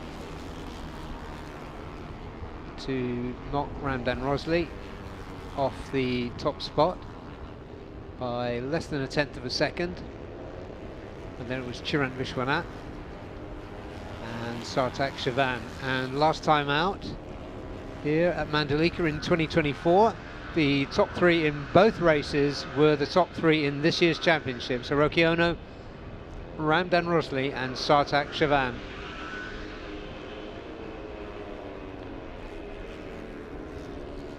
So they are certainly the ones to watch. Chirant has put in a good early account of himself. Oh, and here's a surprise looking at the timing screens. Hiroki Ono already at the top with almost 14 minutes to go. Normally he leaves that to the end, but let's look at the time. So 146.597. So more than a second slower than his best time this morning. So 145.6 was the quickest. 8th quickest was Hunter Corney. 8th is the cutoff for qualifying 1B. 147.991, let's say 148 for the sake of remembering easily. Number 9 just going through there is the exciting young Australian, 14-year-old Australian, Hunter Corney. Going so well in this championship. First time of asking.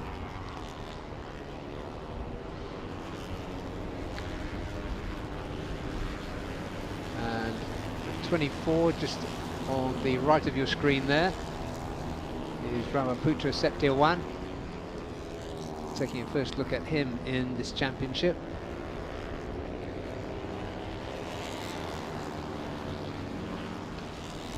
His best time was 148.775 this morning.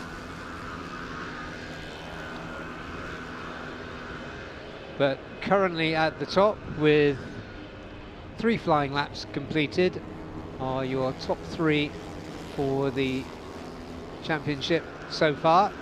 Hiroki Ono, Ramdan Rosli and Sartak Shavan. And indeed they populated the top 3 in both race 1 and race 2 in 2024.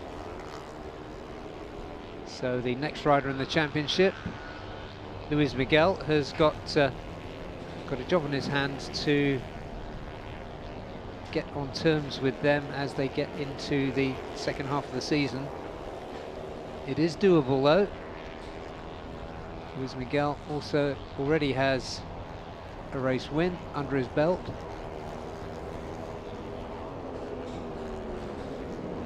He won race 2 in Sepang. He was third in race 1 in round 1 at Buriram, and he's had 3 P4s. So that's good enough to put him on 80 points.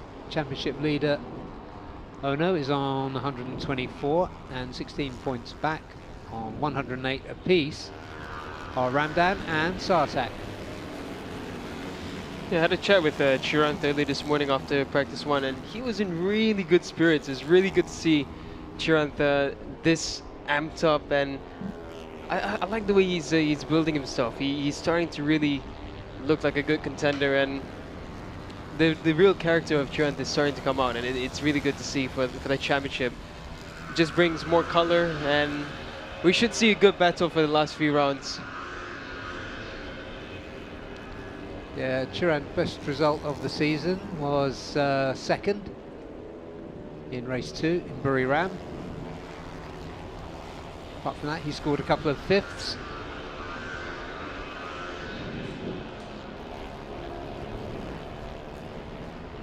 But an unusually early appearance at the top of the timing screen for Hiroki Ono in this session. And it's Ramdan. Luis Miguel has pushed Sartak down to 4th quickest. And again, checking the times because we want to try and anticipate who's going to go through to qualifying 1B tomorrow. Hunter Corney was 8th with a 147.991. He's currently on a 47.741. And in 8th, and out on track once again is Warapong. So he would, I assume, stand aside for whoever is 9th, because I think he's just in for the practice, Warapong, as the TVS Asia One Make Championship project leader. Rendy on a quick lap at the moment. So is Nixon Frost improving?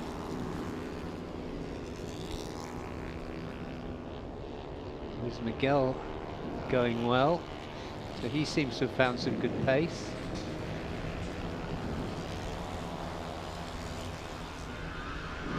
On 47.1, so we can pretty much look at, as we did with the Underbones, we can look at the times from this session to predict who will go through to qualifying 1B. I really do like seeing the wildcards we have for this run. Dex Almir Alfarizal, a huge talent for Indonesia. Champion of the Talent Cup in 2023. He joined the VR46 week as well with the Patamina plan. So he's done some training there. Harley Jack Maccabi, a young British rider who was a champion of the Mini GP over there in 2020. So another one that's young and talented. Rakshit Shihari, another one that's racing the ATC as well last season. He's making his way up for India as well. Yeah, and for McCabe, from as far as I can remember, he's the first Brit that we've seen in this series, isn't it? Yep. In this championship. In TVS, he's the first, yeah. So, yeah, what a list of riders. I mean, Dexa, Mir, Ramaputra, Jack McCabe. I mean, these are good, really good young talents that TVS has attracted, and the championship as well. And good potential for ARC. I mean, these are riders that teams will look up for. Yeah, Hiroki Ono pushing on again, looking like he's going to improve this time around. Number 23 machine of Shahari Dave gets out of the way. So does Ramdan Rosley on this occasion, but this wasn't a hot lap for him. And so 145.915, best lap so far for Hiroki Ono.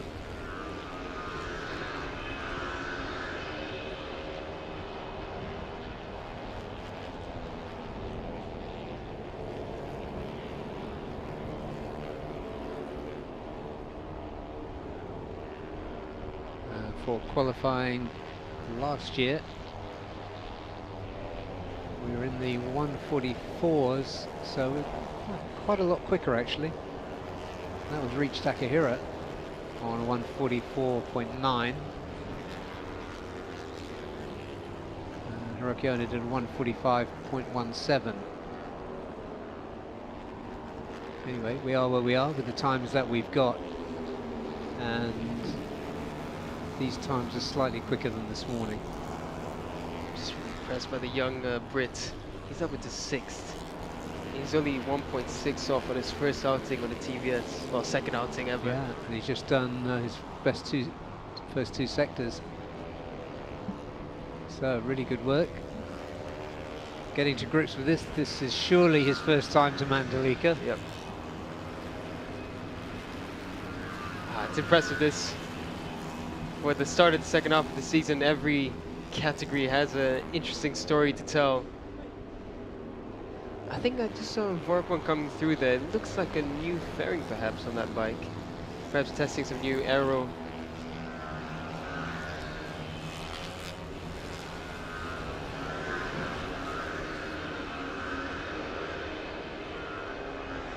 Yeah, Vorpon running the number 16, bang in the middle of your screen at the moment.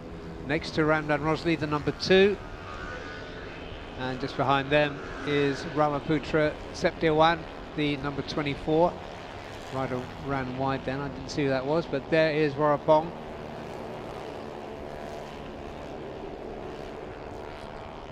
Yeah, just having a look at the Vorpon's bike there. It looks visually like it's a smoother fairing rather than that top part cutting through. So yeah, just look at that. It looks like a smoothened out edge to it. It does, yeah. Yeah. Yeah, you can see from that angle, especially from that Yeah. so a 75-degree angle, you can see that it's smooth from the top down. Yeah, and it's not fully painted, is it? It's kind of in plain grey colours. Yeah, interesting. Good spot, Daniel.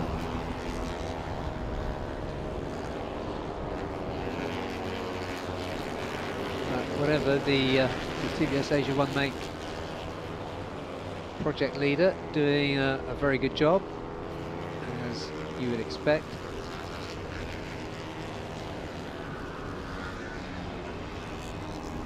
So 145.879 is the time at the top.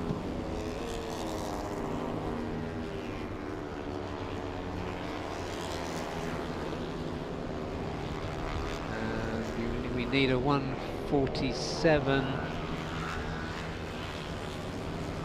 number 8, so where the top time is actually a little bit slower than this morning, but looking at the 8th time, that is faster, 5 out of 10.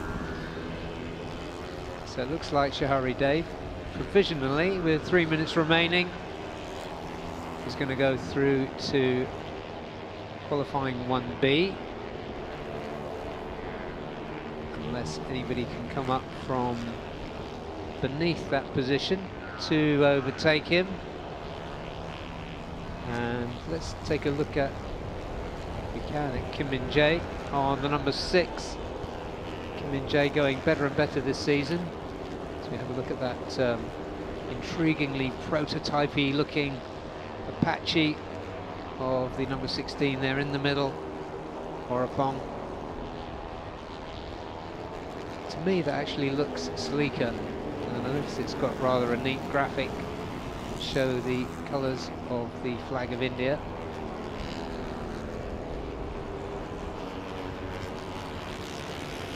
On one side anyway. So that bike definitely a work in progress, and really interesting to see.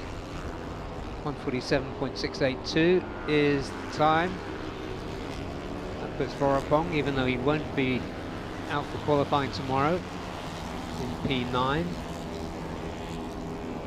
So the first 8 riders you can see on your screen there. Down to Racecraft Dave, number 23. Provisionally are the riders who are going to go through. 1.5 minutes remaining. As these riders come across, this will be for the final time. So we'll keep an eye on the sector times to see if there's likely to be any changes.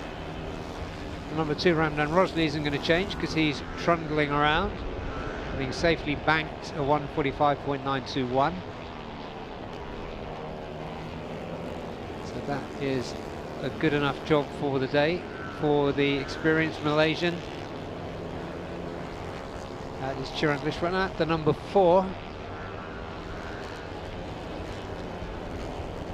Quiet session for the number 3, Sartak, but I don't remember calling out in this session.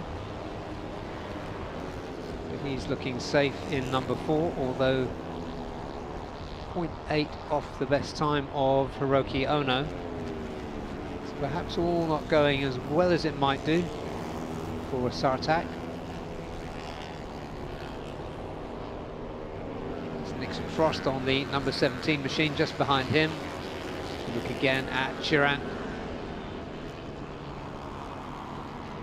Don't think Chiran is going to improve his time this time, although he was very quick through sector 3, as was Ramdan Rosley, but he was very slow in sector 1. So Ramdan's not going to improve. Chiran might do slightly, depending on his final sector. Hunter Corney is going to have to go through qualifying 1A tomorrow. Chiran up into 3rd.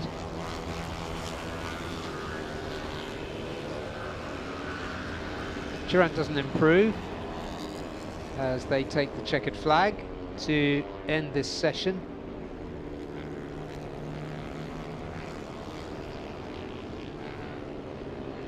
And I don't think anybody else is going to trouble the scorers.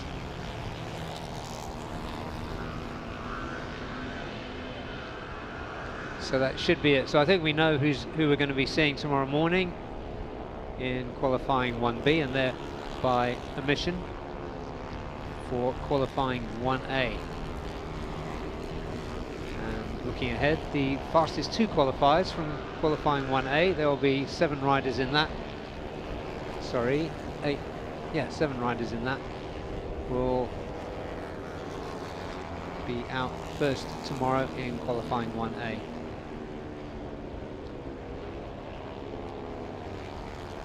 Idemitsu, you see prominently displayed there on the hoardings, a long-time partner of this series.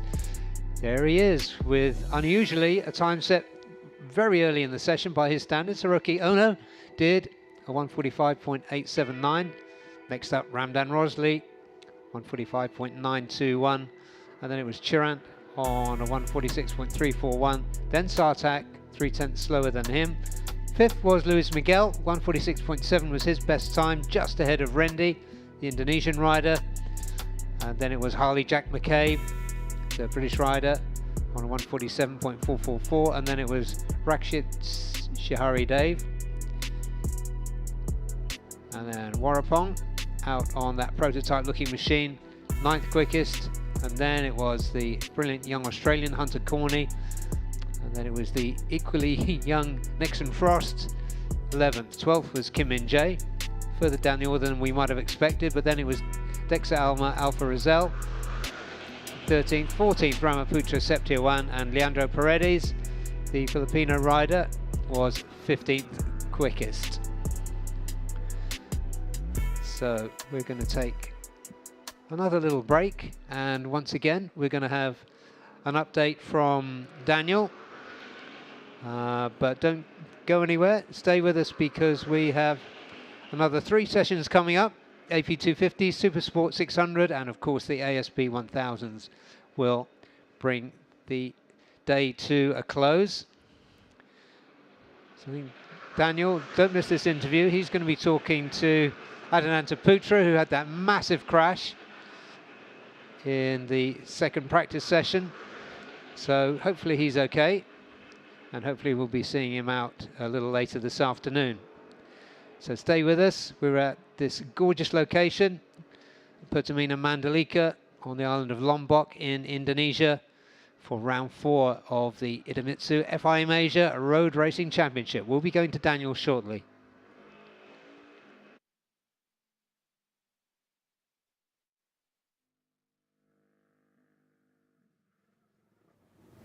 So I'm sitting with Astra Honda rider and championship leader Adinanta Putra. Yes, thank you. So how are you? Yes, good, very good. You had a really scary crash earlier. So I want to, well, first of all, we're seeing your bike now. Yes. The bike is fixed, but Yes, are you alright. okay? Okay, okay. Nothing, Yes, nothing pain. yes, I'm lucky. Yes, nothing, nothing. Can you tell us what happened? On the turn 16, when I got my first lap on the pre-practice 2, I lose the front when on the top speed, and then the bike was many broken on the bike, but now already finished and get ready for the next FP3. Me too. Also, I'm lucky. No have problem on my body. Everything is okay. So I ready to continue after this. Because we know Astra Honda is very fast to put a bike back together. We're just happy to see that you are okay. So anyways, we're into the second half of the season now. Yes. Good so far for the championship. A few moments that were down here and there, but you've had a lot of high points this season. How do you feel so far about your results? Yes, actually, for me, I was quite happy on my performance and the result from first round until last round in round 3, because but on the round 2 I got problem on my bike in the Sepang in the race 2, and then I not get the point.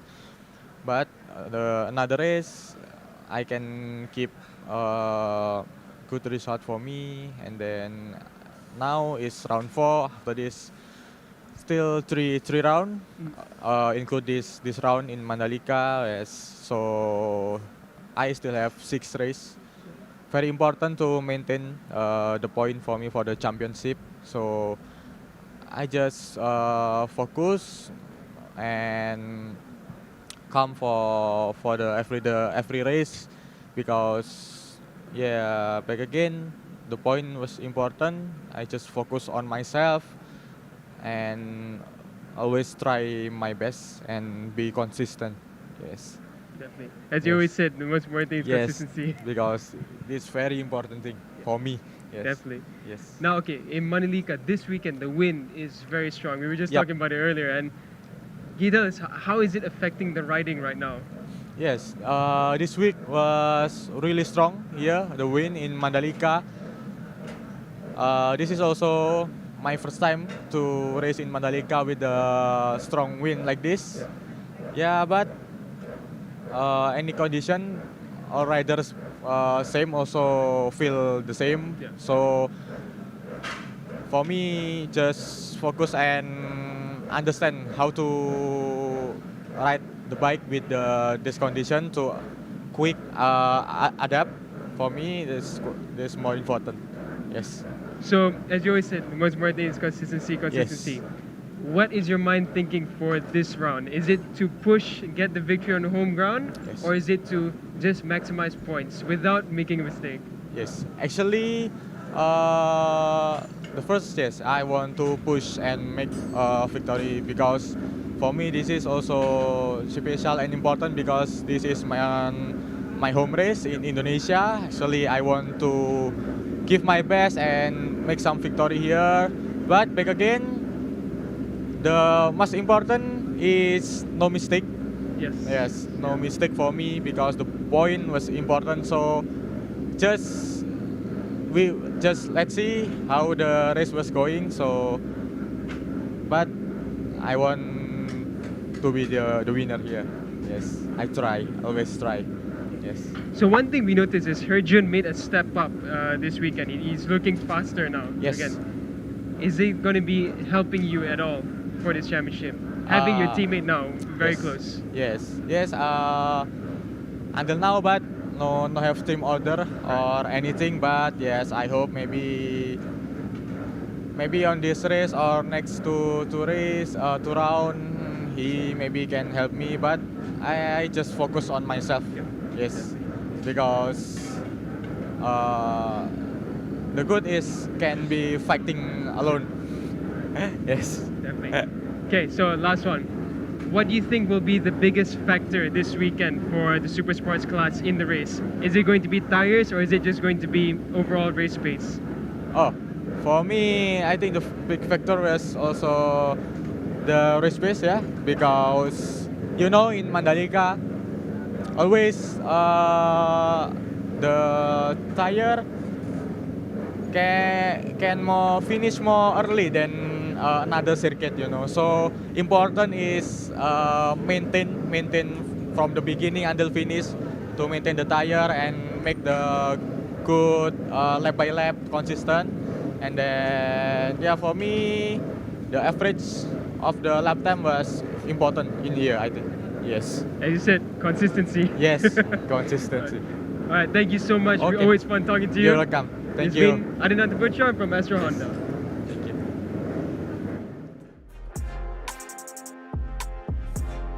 Idemitsu engine oils are precisely formulated for meticulously engineered Japanese car engines. We are committed to delivering optimal performance. We fulfill this commitment through 5 ultra-protective benefits known as Quintec Guard. They unleash the peak performance of treasured cars. Drive anywhere with confidence. Feel the excitement in your heart. The highest quality engine oils in the history of Idemitsu.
beginning of the second half of the season.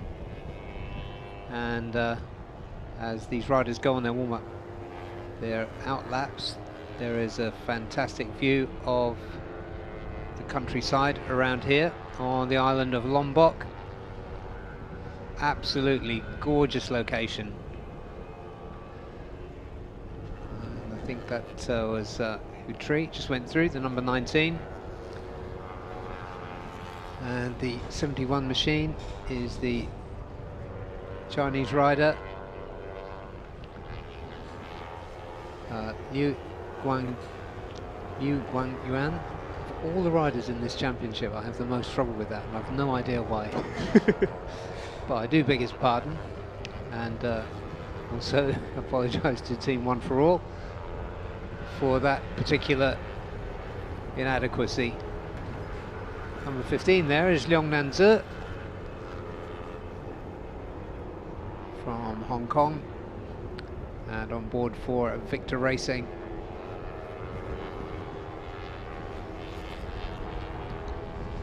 So we've gotten used to seeing Leong Nanzi on this Yamaha. He was with the team last season as well.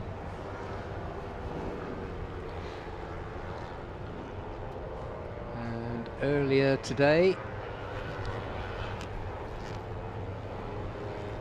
Leong Nanzi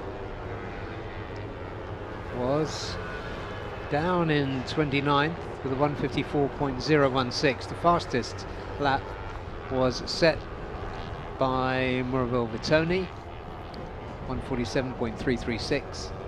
That was in practice 2. Practice 1, the best time was 48.493 in the cooler early morning. It was the AP250s that got us underway this morning.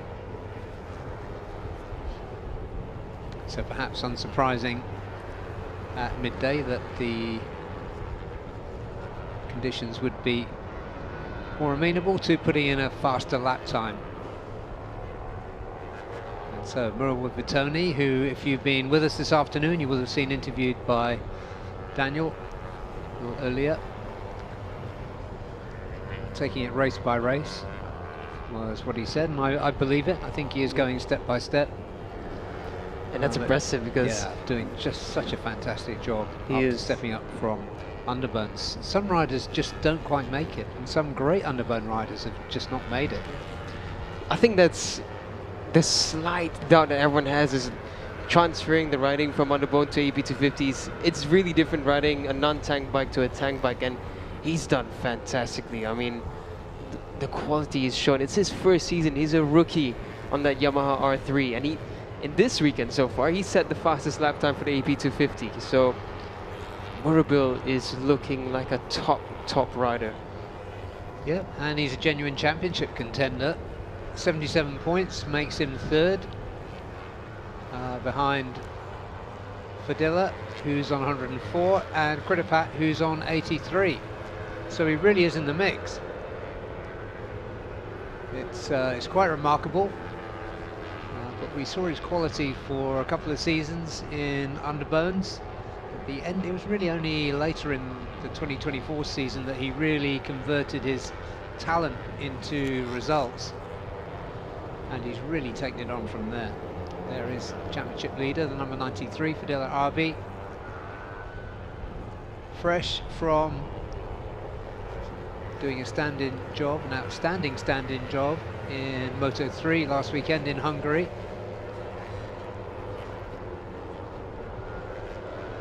So lots of high quality international racing experience under this young rider's belt already. Leads the championship by 21 points. Yeah, RB is an impressive rider. I mean, just him going to Moto3 and putting on the performance that he did, that was already something special. And we've seen how special he's been in the AP250 as well. Despite the ref cuts, despite all the competition around him, he's kept calm, cool, composed, and even when he hasn't finished as high as we expect him to at times, he's finished strong with points. It's been important for the championship fight. I think, like right now, he's with 2 ref cuts, and he's still managing to clock in decent lap times. Yeah, that must have affected him. I mean, just looking at the straight results. Yeah. He had three straight wins. Race 1, race 2 in Buriram, and race 1 in Malaysia. And then, since when he hasn't been on the podium. But I don't think that's just the rev cuts. But I wouldn't jump to that conclusion anyway. There are other factors in the mix, but let's see what he can do here at his home track, and let's see what Astra Honda can do in terms of compensating for those rev cuts in the way the engine delivers its power and wear. Number 99 of the MS Glow for men Honda is none other than Gary Salim, former AP250 champion. Just fantastic to see him back in this series.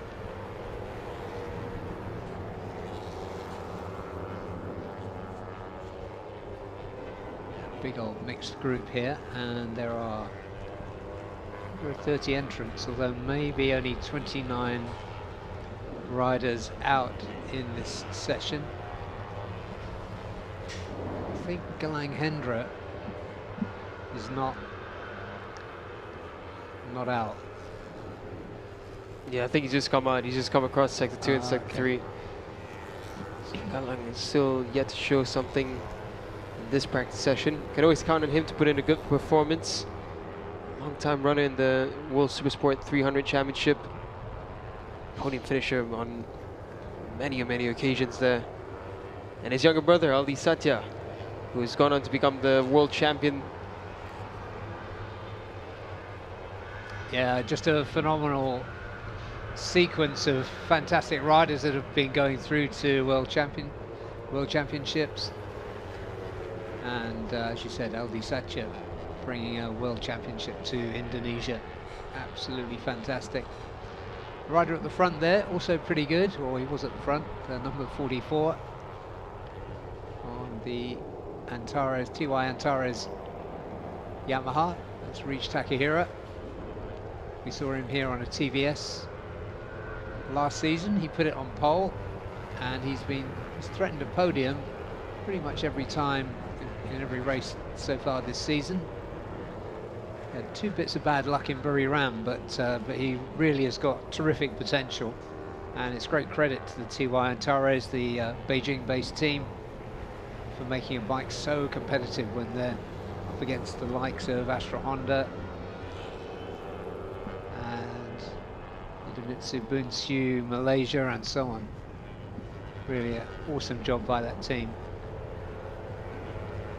Just looking at the track map and where lap times are currently being deleted, it seems the real areas where people are trying to get advantage at just run of the track limits are turn 9 and 14.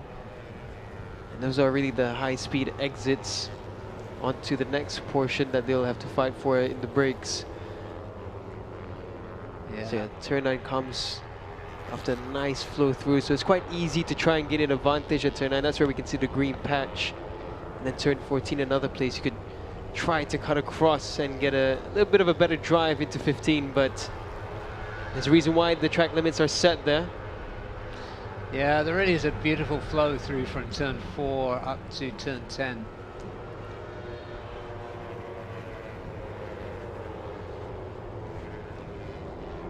Chandra Moan, a name we've really gotten used to talking about in this series for Yamaha Indonesia.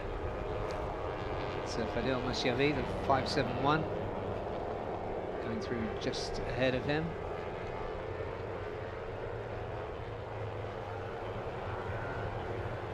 Yeah, just looking at Alfred's bike there, Alfred Jacob from SDG.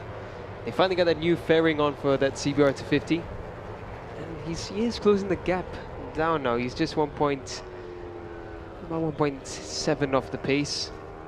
So he's making progress. In fact, on this lap, he's improving quite a lot. He's gone faster through sector 1 and 3, so he might find himself into 1.5 within 1.5 of the top time. For Ardiansha, and he's going to get a good slipstream out of the last turn as well. Let's see what Alfred Jacob can do on this lap. Comes across the line 149.5, so he hasn't improved, but he is in that mid 149. Yeah, they say the cream rises to the top. Going Hendra on a good lap. Currently 6th. Irfan Haikal, who put himself on pole position. Currently 7th. He's on a pretty decent lap as well. So, yeah, as we say, there's so much new talent in this AB250 class. The only references really we have towards back towards last season are the lap times, because the cast of characters is really quite different. There's a character, number 16, Irfan Ardiansha, in for SCK. He was quickest in free practice 1, 4th quickest in free practice 2, and a really exciting rider to have back in this championship.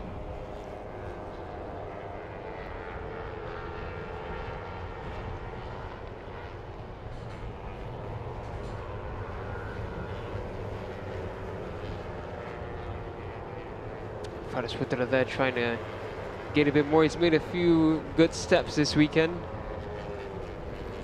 And Cardinals R3 slowly coming together. It's important the progress that they're making. Some teams try to do too much too soon, and then it affects reliability. But what Cardinals has done is make step-by-step progress, which helps Faris as well get used to the bike, and at the same time helps them understand what they're lacking a bit better. Yeah, and I think the team and Yamaha are not putting him under too much pressure, which is exactly the right thing to do for the 17-year-old. You're nodding, Daniel. I asked him about his age again last month, and I think he was 16 last year. yeah, he can still be 16 now. Anyway, he's a very talented young Malaysian rider, very much valued by Yamaha in Malaysia, and in for the Cardinals Factory Racing team, which is their first foray into AP250. So great to see this combination here. There is the 93 of championship leader Fadil Harvey Aditama. And as he did so, as he crossed the line then, he put himself onto the top. And just behind him, as he is in the championship, Kridipat Kankum.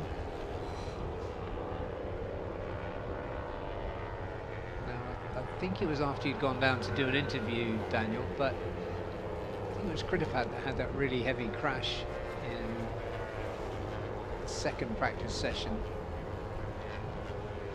So the Yamaha was so bashed up that we couldn't quite see who it was.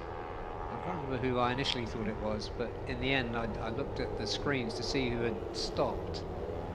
It looked like it was Kridipat. Anyway, he's back out. Going extremely well, so if that was him, then he's pretty much unfazed by it.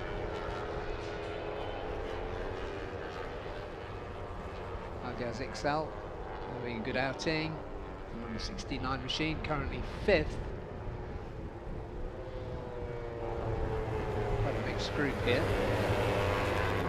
73 Gao Zhang, the Chinese rider, is in there. Zhang, team One for All, Yamaha.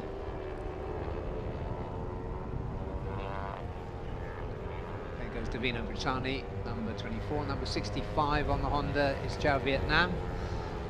One of very few top riders in this series that was here a year ago.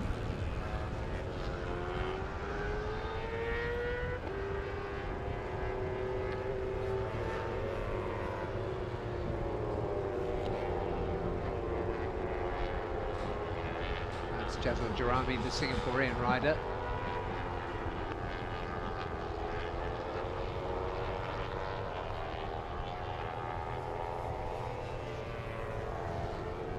Just Just scanning for Marabou Batoni.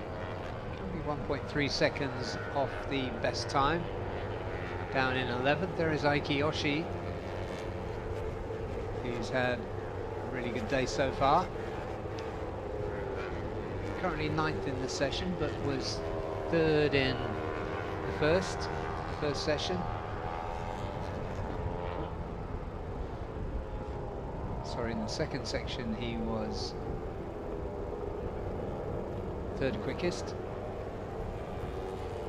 So yeah, and number 37 there, Kiyoshi has really got his eye in here at Mandalika. Japanese rider on that 4-cylinder Kawasaki, and you were saying earlier on, Daniel, that the flowing nature of this circuit and therefore the the absence of heavy braking, that's his teammate Fadley, who took too much flow there. yeah, avoided the green, but in absolutely the wrong way. Yeah, I mean, I think that's really what, well, of course, credit where credit's due. The Aiki and Andy are brilliant riders, and the team have done a good job with that bike, but I think the nature of the circuit really helps that bike bring out the best, helps the riders bring out the best of the bike. Because as we could see, especially in Motegi, where you really need torque and early torque, they really struggled. They really struggled there. And here, you get to keep the power band a bit in the right direction for them, especially because, again, it kicks in only around 14,000 RPM for the ZX25 as a standard bike. As per AP250 regulations, they are already restricted to quite a bit. Exactly, yeah. There's a lot of engineering, a lot of data work going in for the team there to try and draw that power in earlier. It's not easy. No, for sure. So reached Takahiro, just looking at there, just going through your screen. He's 8th, good one to watch because he's been so close to the front so many times this season. 68 is the Singaporean Jatuh Jerami. 57 is Daniel Shami. 13 is John Reeves Emmanuel for Idemitsu Honda Racing India. And the 157 just towards the back of the screen there. 157 and 571 in one shot.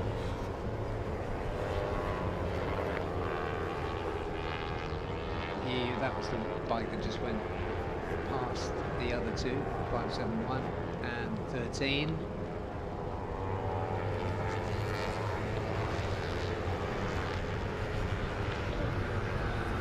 But with the 147.227, fastest rider so far today is Fadil,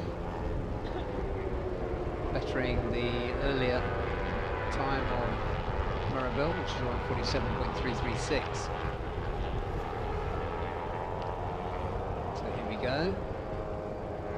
Just under 9 minutes remaining. And the gaggle of riders, I think, just coming into the pits, listening to the klaxon, just outside our commentary position. Number 40 there is Shunchen Zhang, the team owner of TY and Torres Racing Team.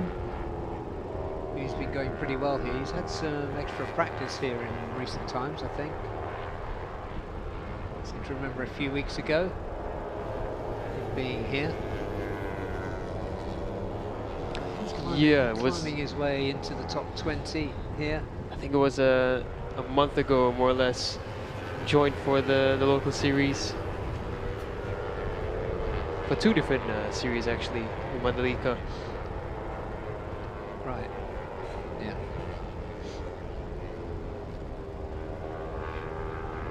So there's a lot of coasting about that we're looking at right now between Johan Reeves as well as the replacement rider Fado Moshavi.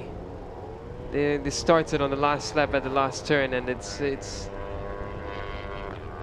a bit of a question mark as to what's going on right now between these riders. Yeah, well, I'm pretty sure both they're having yeah. a look at this now. They could both do with some improvements. Yeah, but the issue is, look at that. They're coasting on the racing line. The officials will be having a very good look at that because Yeah, they will. it's just not safe.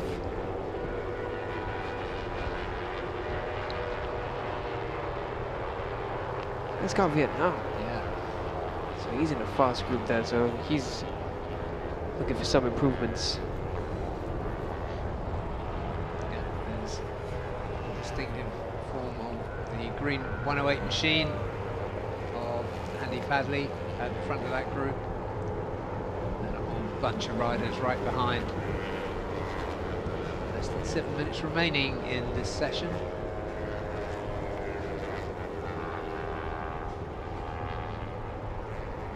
Arby stays on top, 147.227. He's in the pits. Next up is Aiki Yoshi. Really having a good day. Japanese rider on board that 4-cylinder Kawasaki. And then it's Kritapat Kankum, second in the championship. 21 points adrift of Padilla. And then it's Irfan Ardiansha. For the private outfit, the SCK team aboard the Honda.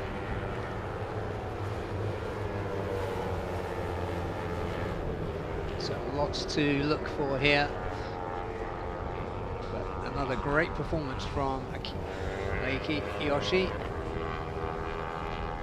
There is a nice close-up there of Andy Fadley. 2 times AP250 champion, going back a few seasons. Plagued by some horrible injuries, but looking much better this weekend. Currently a second off the best time. There goes the 44 of Rish Takahira, the 32 of Jacob Sablaya. And a very wide line taken by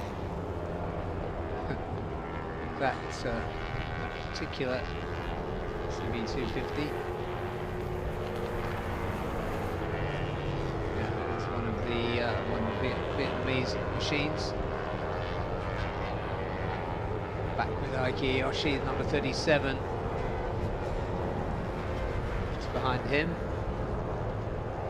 Just behind him is Fadil Alisani Priyadi. 47.489. That's a really good time that he's got.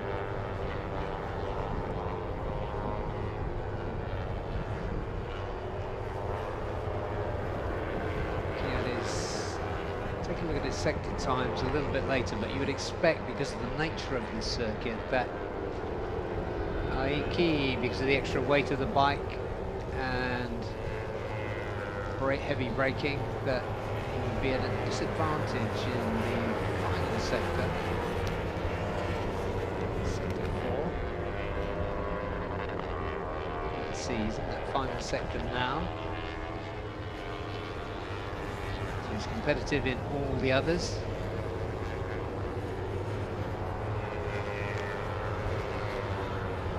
This won't be a good benchmark because he backed off then, I think. But that was, yeah, that was judging by the other top riders, that was a slowish sector 4. So that's what he needs to watch out for in the race, Aiki Yoshi, so that he can get himself into as good a position as possible, keep the other riders from overtaking him through, especially through turn 16, that long 180-degree loop. There he is, he's got a teammate, Andy Fadley ahead of him. In front of him is the 571 of Fadil Musyavi.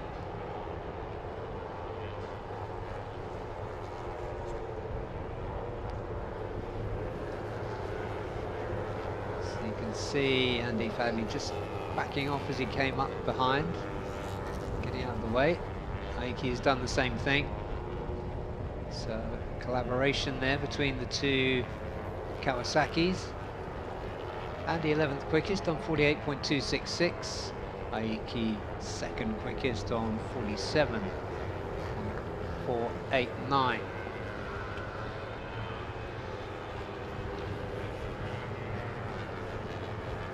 There's the 99 of Gary Selim. SDG's Jacob Sablaya. There we are on board again with the 571 of Fadil Masyavi. Yamaha Racing Indonesia, he will have some potential if Yamaha Racing Indonesia will put him on that bike.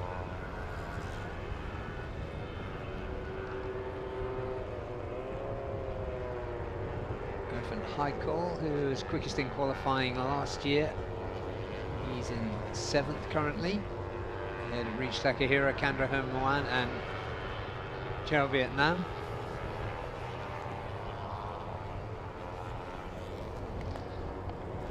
Fadila has been at the top for a long time now,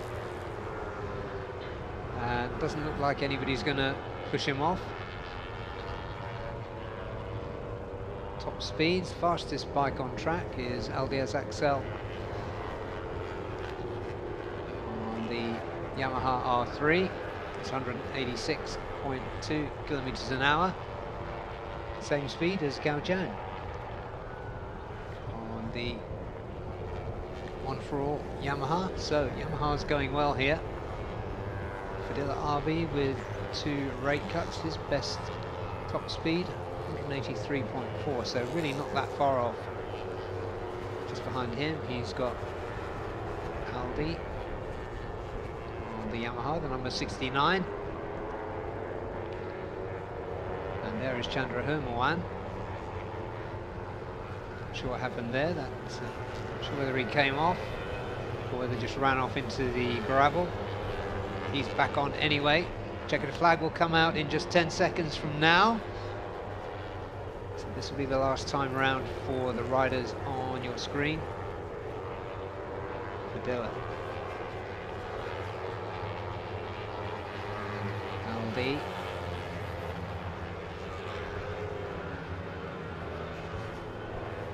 Irfan Ardiansha having a decent lap. As we've seen before in this class, there's a couple of screenfuls of race control announcements about deleted lap times for exceeding track limits. That's going to become really important tomorrow morning when we get into qualifying, and of course in the race.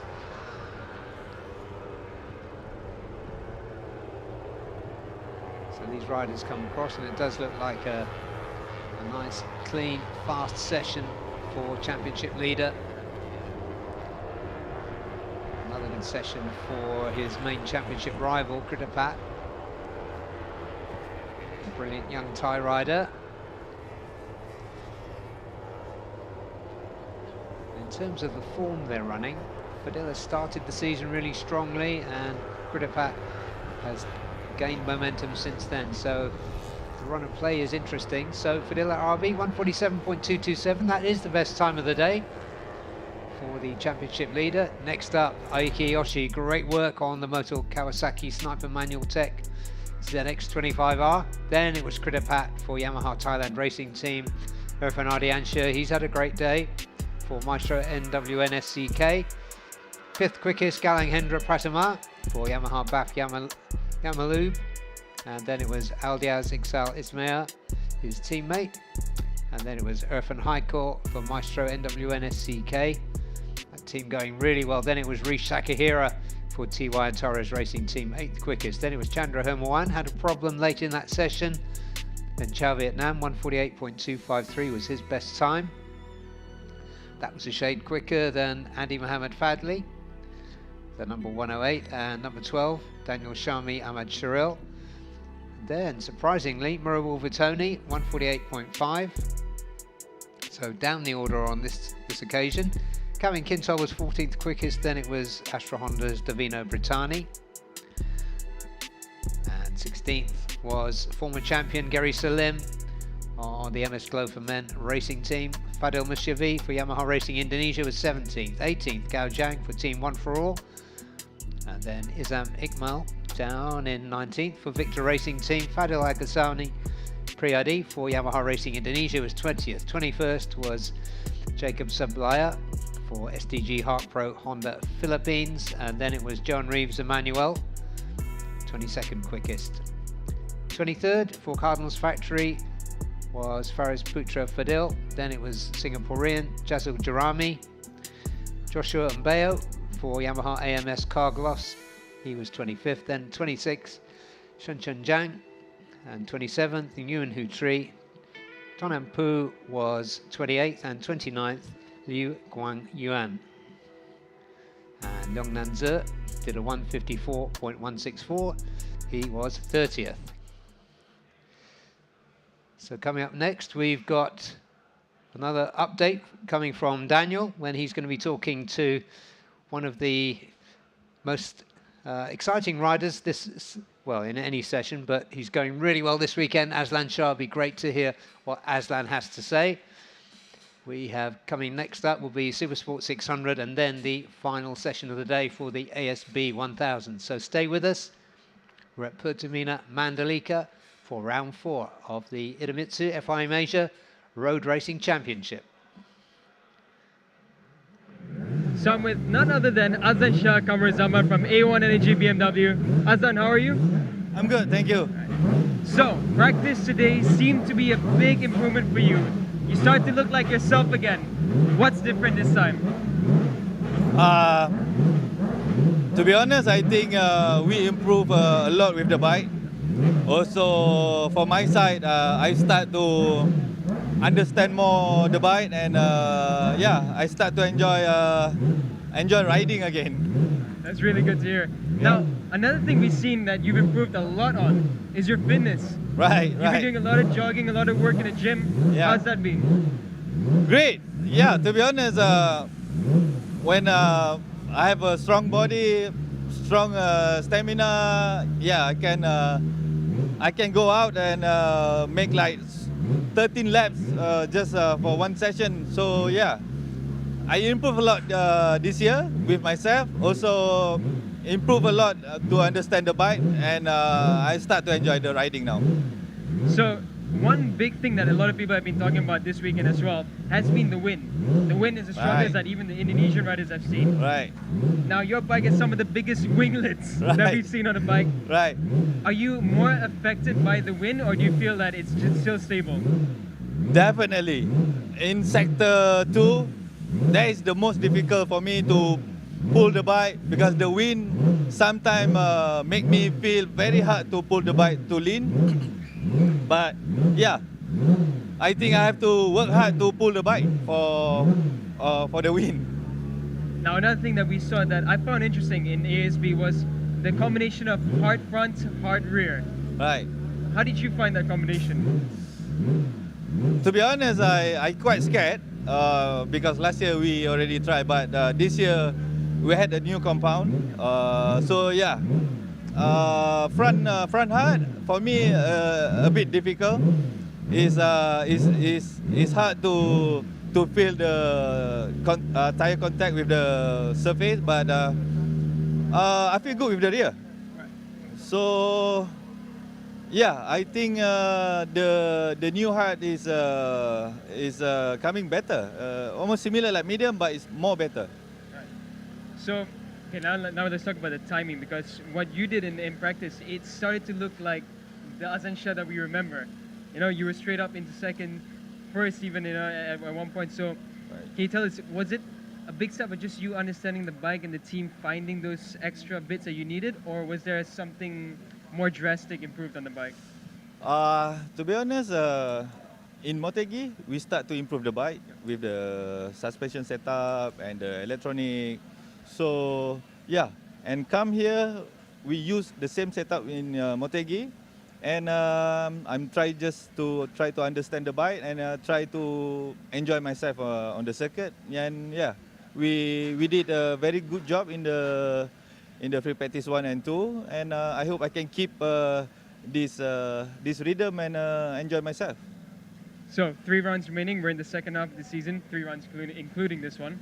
Next round we go to Sepang and then back to Buriram. Right. What are your hopes for the coming rounds? Sepang, of course, I love that circuit. Also Buriram, also one of my favorite. So yeah, I think start from here. I try to get the podium, try to get into podium, and try to get a lot of points. And yeah, we see. Thank you so much. Always a pleasure to talk to you. Welcome. Good luck for this weekend. Thank you very much.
We are back at the spectacular Pertamina Mandalika International Circuit on the island of Lombok in Indonesia.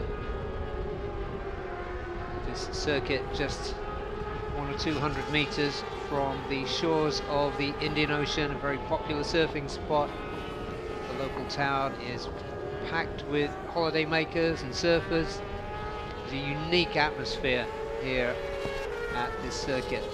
And on track is the equally spectacular troupe of Supersport 600s. We've had some real surprises today, good and bad. There was a pretty horrific looking crash, although the rider was fine, for Adinata Putra in the second practice session of the day. And there was a stellar performance by 16-year-old Rocco Sessler, the German, on the Team One for All Yamaha. Really showed us what he was made of by coming through as fourth quickest in pre-practice 2. Absolutely terrific performance by him. Also going extremely well all the way through today has been Wahyu Nugroho for Yamaha Racing Indonesia. Wahyu really coming good in his second season in this category.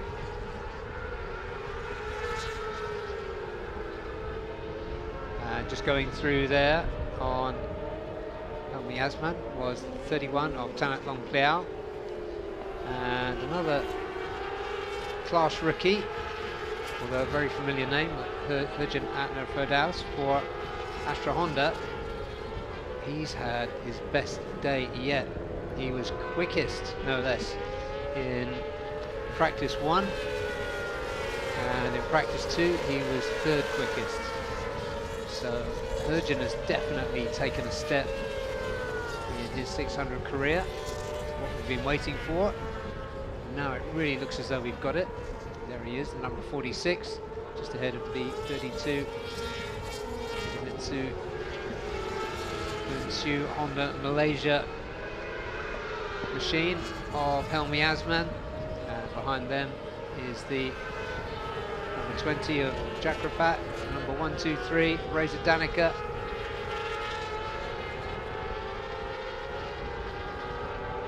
So in there, number 31 is Tanat Long Pliao,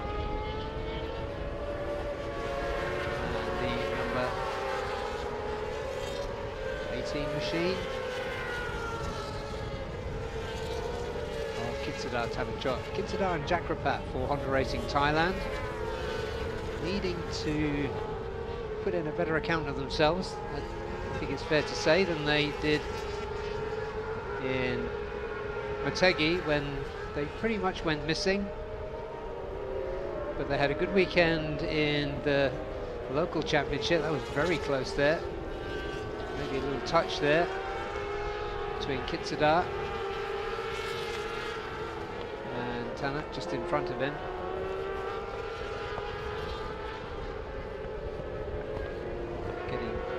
To back wheel contact is never a good thing. The front you can possibly get away with it, but from the back you're probably going to go down. So a close one early in this session, but those three Thai Hondas running together, 31, the 20 and the 18.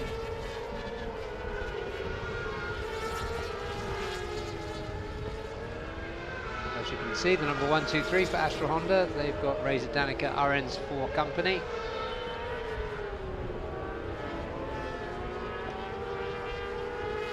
Quiet day out for Reza Danica so far.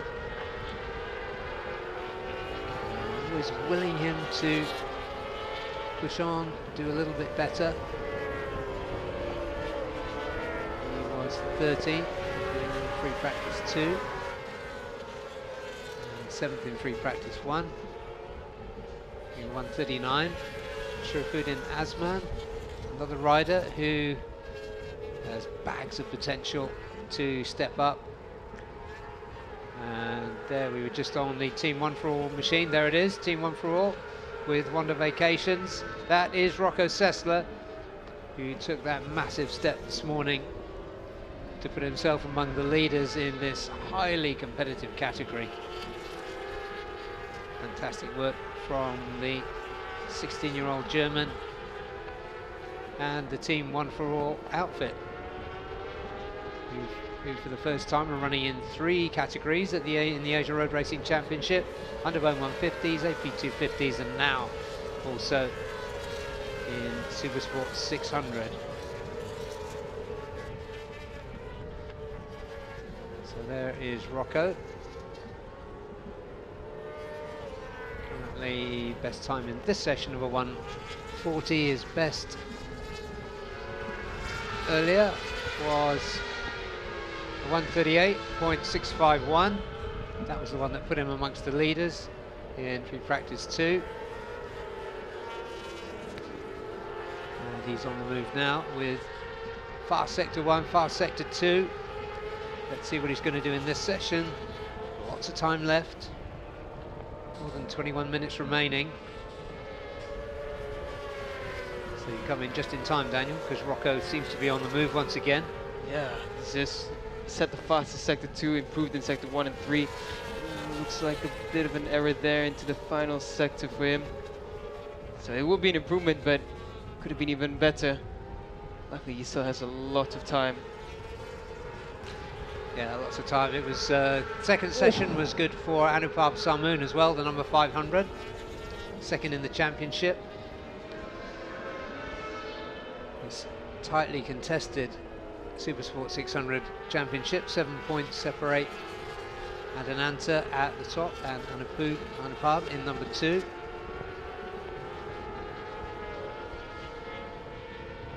Rocco on the exit that in massive wheelie and went on the dirty bit of the track. He's himself behind Anupam. Rocco has something to show this weekend. Yeah, that's going to be such a boost for the team as well. As we were saying earlier, it is difficult to run one single bike starting the season with no data.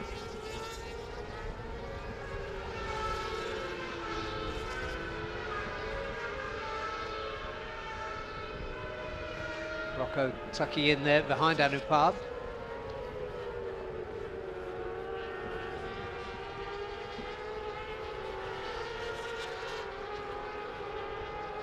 Rocco just trying to gain a little bit from an experienced rider in front of him.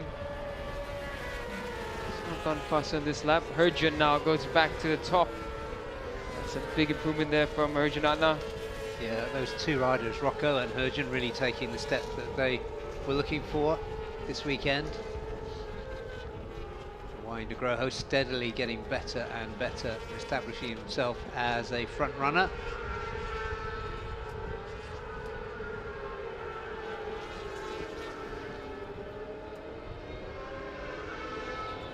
Wayu that time 138.6. He's currently 8th.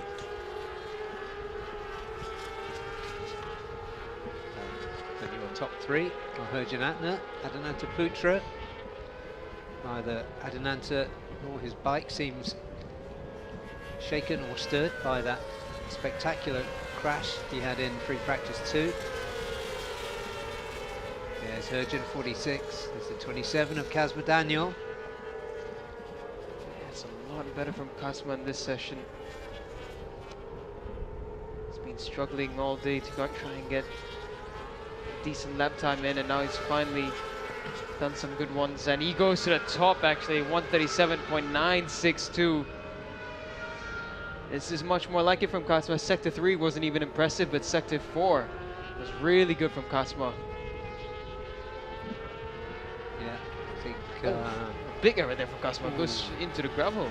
He was slowing down, but I guess just got a bit distracted and ended up going to the gravel trap.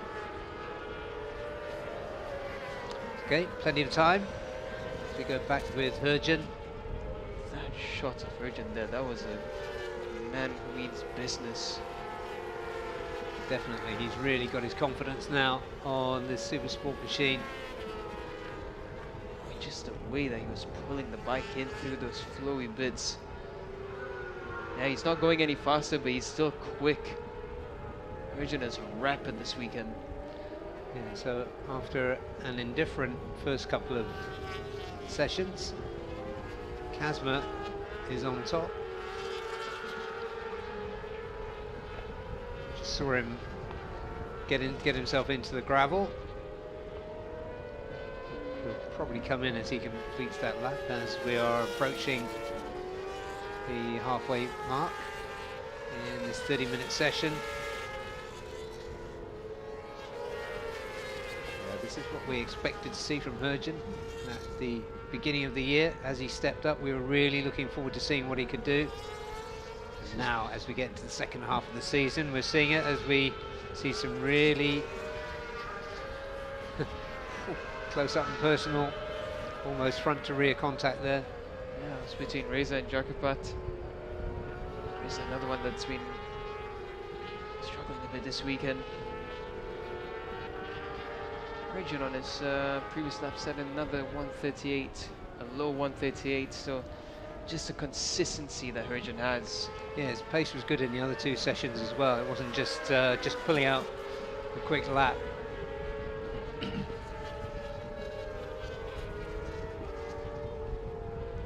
It's really good for Herjun's future in this class. It was bound to happen. We know the quality that he has, and it's happened now.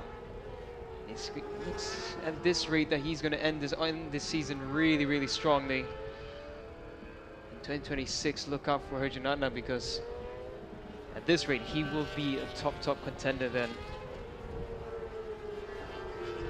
Yeah, Adananta currently in the pits. As I said, from his lap times, it doesn't look as though Adananta's bike, and certainly he wasn't upset.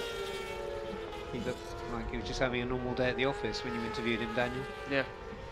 And I mean, he knew exactly what went wrong, which is why I think he felt a bit better. And that's good from him. He identified immediately what the problem might have been in that situation. Yeah, his third season now in this category, and just getting better and better, and now championship leader. Putting himself into contention for the second half of the season is this rider, number 46, Herjun Adna.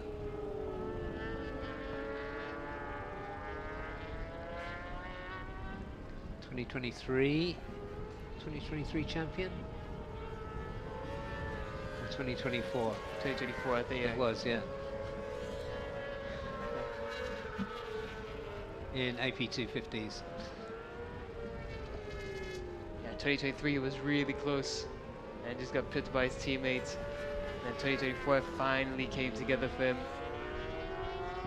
Chandra nearly stealing the show away. Yeah, he did, yeah. Herjun now really flexing in this round.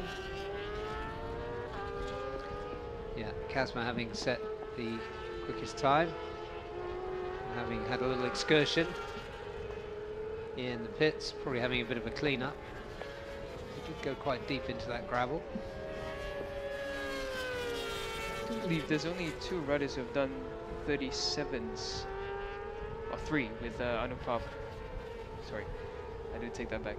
Wahyu Nugroho has done it as well. So 4 riders who have done 37s.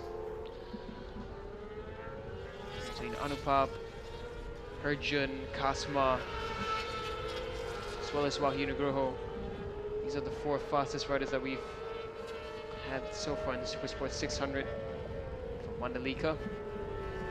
Yeah, only one rider in qualifying in the 137s last year was Vader. So they're getting better. I think those cool attempts and definitely the improvements on the Dunlop tyres have been absolutely humongous for this round. Herjun's pace once again, another 38.1 from him.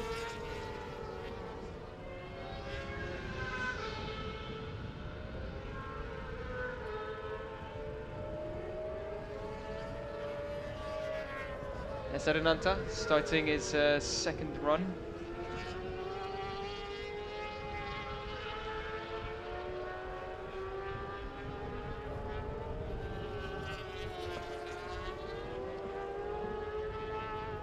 Look at Adananta just coming through. And it's not exactly a push lap yet from Adananta Putra. We're just working out a few things. So it is the final session before the important one tomorrow, qualifying.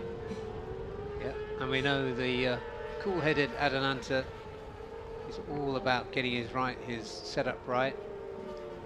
So he'll have qualifying in his mind. He'll also have the race in mind at this stage. Ooh, really on the limits there.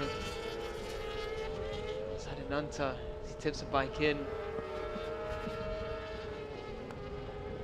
Again, another mid to low 38 from Herjan as he just came across.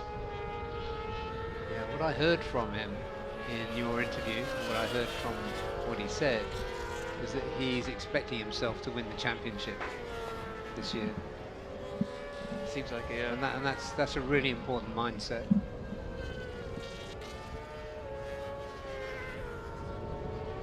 He's riding the bike with confidence. You can see the way he's just pulling the bike through the change of directions.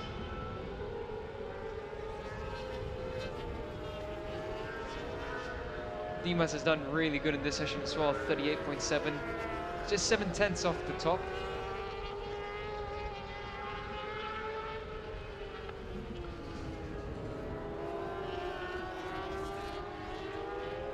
Rocco Sessler just completed another lap. It's in the low 139s. So not yet close to what he did earlier. 138.6. But more than 10 minutes remaining. So we get to the business end of this final session of the day for the 600s. You see the shadows just elongating a little bit. Local time here is 4:45.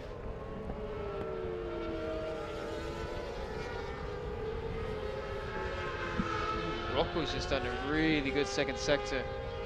He's only just over a 10th off the top, so let's watch Rocco as he completes this lap. This could be similar to his earlier lap time of a 38. Yeah, sector 3 was good. 38.6 was what Rocco did. So yeah, now he's on course for a 38.4. So he comes around the final two turns now, turn 16 and 17. It's looking good for Rocco. Just one last turn to negotiate onto the gas. So he's getting more aggressive as well on the exits. Comes across the line, 38.6. So he equals his fastest lap from practice 2. Excellent work, and puts himself up into 9th in this session, but just 7/10 off the best time of Kazma. Kazma's still in the pits. Tommy Asman, 38.3 is his best time.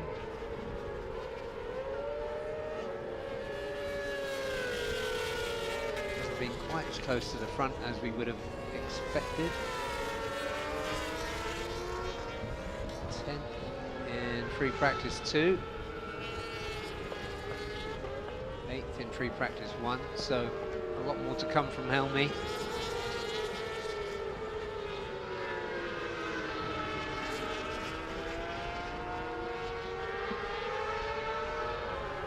Dimas Eki representing MS Globe for men as a wild card.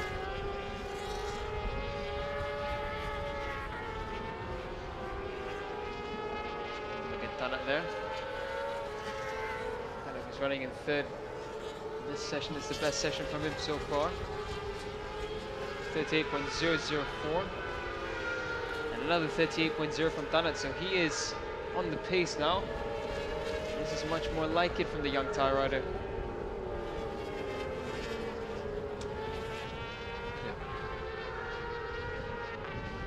sure that Adenanza was outbreaking himself there, or whether he just decided to let Tanak go.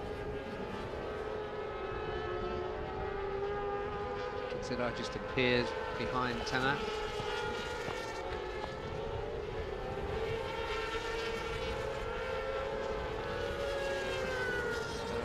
For this lap now, he's gone through sector 1 with a decent time. Mohino Groho, who's in 4th, is going quicker for himself.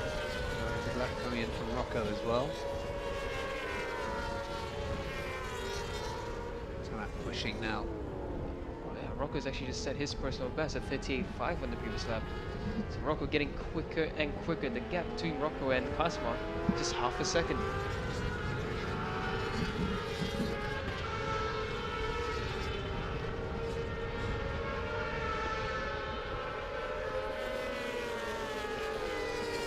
Rocco's pace is looking good as well. It is. It really is. Yeah, Rocco, he's just gone quick in Sector 2 and Sector 3. Sector 2, he is as quick as the top riders. So his Sector 2 is really strong, where he needs to find a little bit more in Sector 4. So look out for Rocco's name. He might jump up a couple of positions. Tana's just come across. He hasn't improved on this lap, but it's another decent lap that he's done. That's the current fastest rider in this session. Rocco has gone 5th with a 38.150. Rocco Sessler for Team One for All has just done a 38.1. That's half a second improvement on his, at the time we thought, sensational, and it was, free practice 2 time. Fantastic work from Team One for All and the 16-year-old German. See Kazma come out again before the end of the session, because he is sitting on top, but he hasn't done that many laps, and he did have that excursion.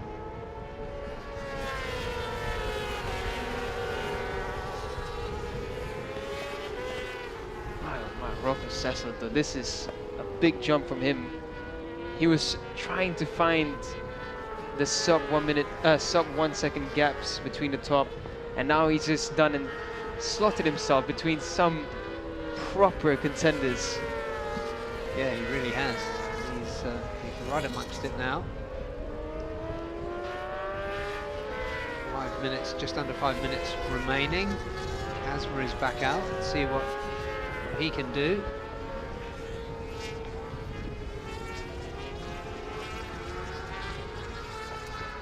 Wayu and Rocco still pushing, showing good pace here. It's really good stuff.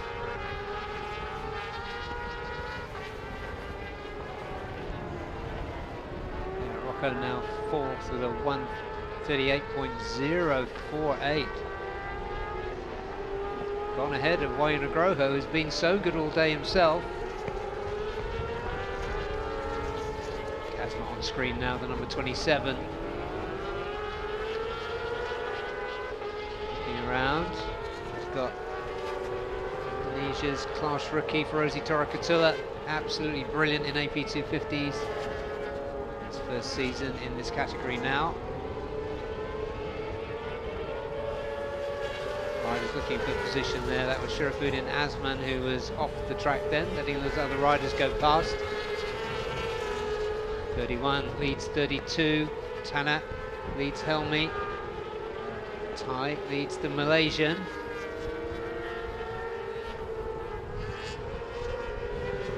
Only some way down on that time, 1:38.3. Tanak on 1:38 dead. Just a fraction ahead of Rocco Sessler.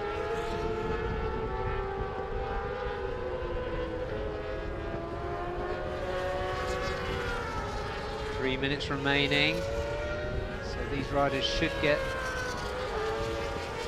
this lap. They're starting now, and another one in before the checkered flag comes out. So let's see who really wants it.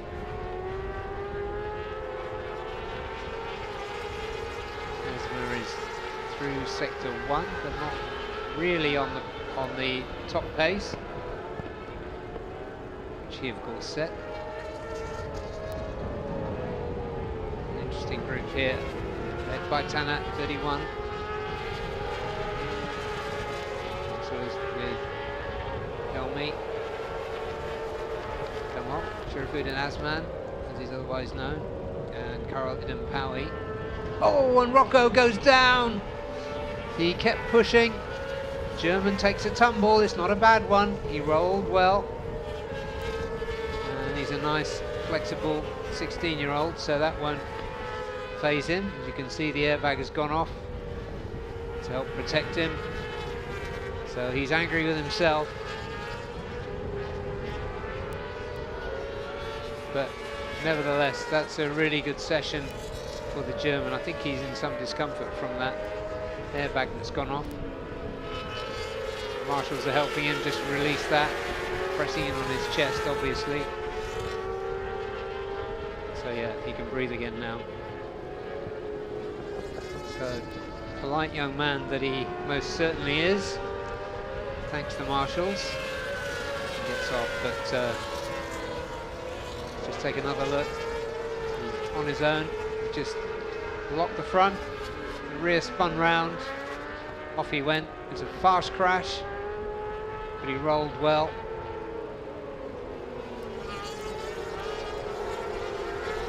And the Marshals, super efficient as ever here in Lombok. This Mandalika circuit, get the bike out of harm's way. But what we lost in all that was Rocco going to the top of the timing screens. So he really was pushing, and he is into the 37s, 137.901 for Team One for All. Team One for All, you are at the top of the Supersport 600 timing screen. 6100ths ahead of Kazma, who is not on a push lap. And the checkered flag is coming out now. So it does look as though Rocco Sessler will have the comfort, despite that fast crash, of topping third practice session of the day with a 137.9. Just a fraction slower than Anupal's best time in free practice 2. So what a day it's been for Rocco Sessler and Team One for All.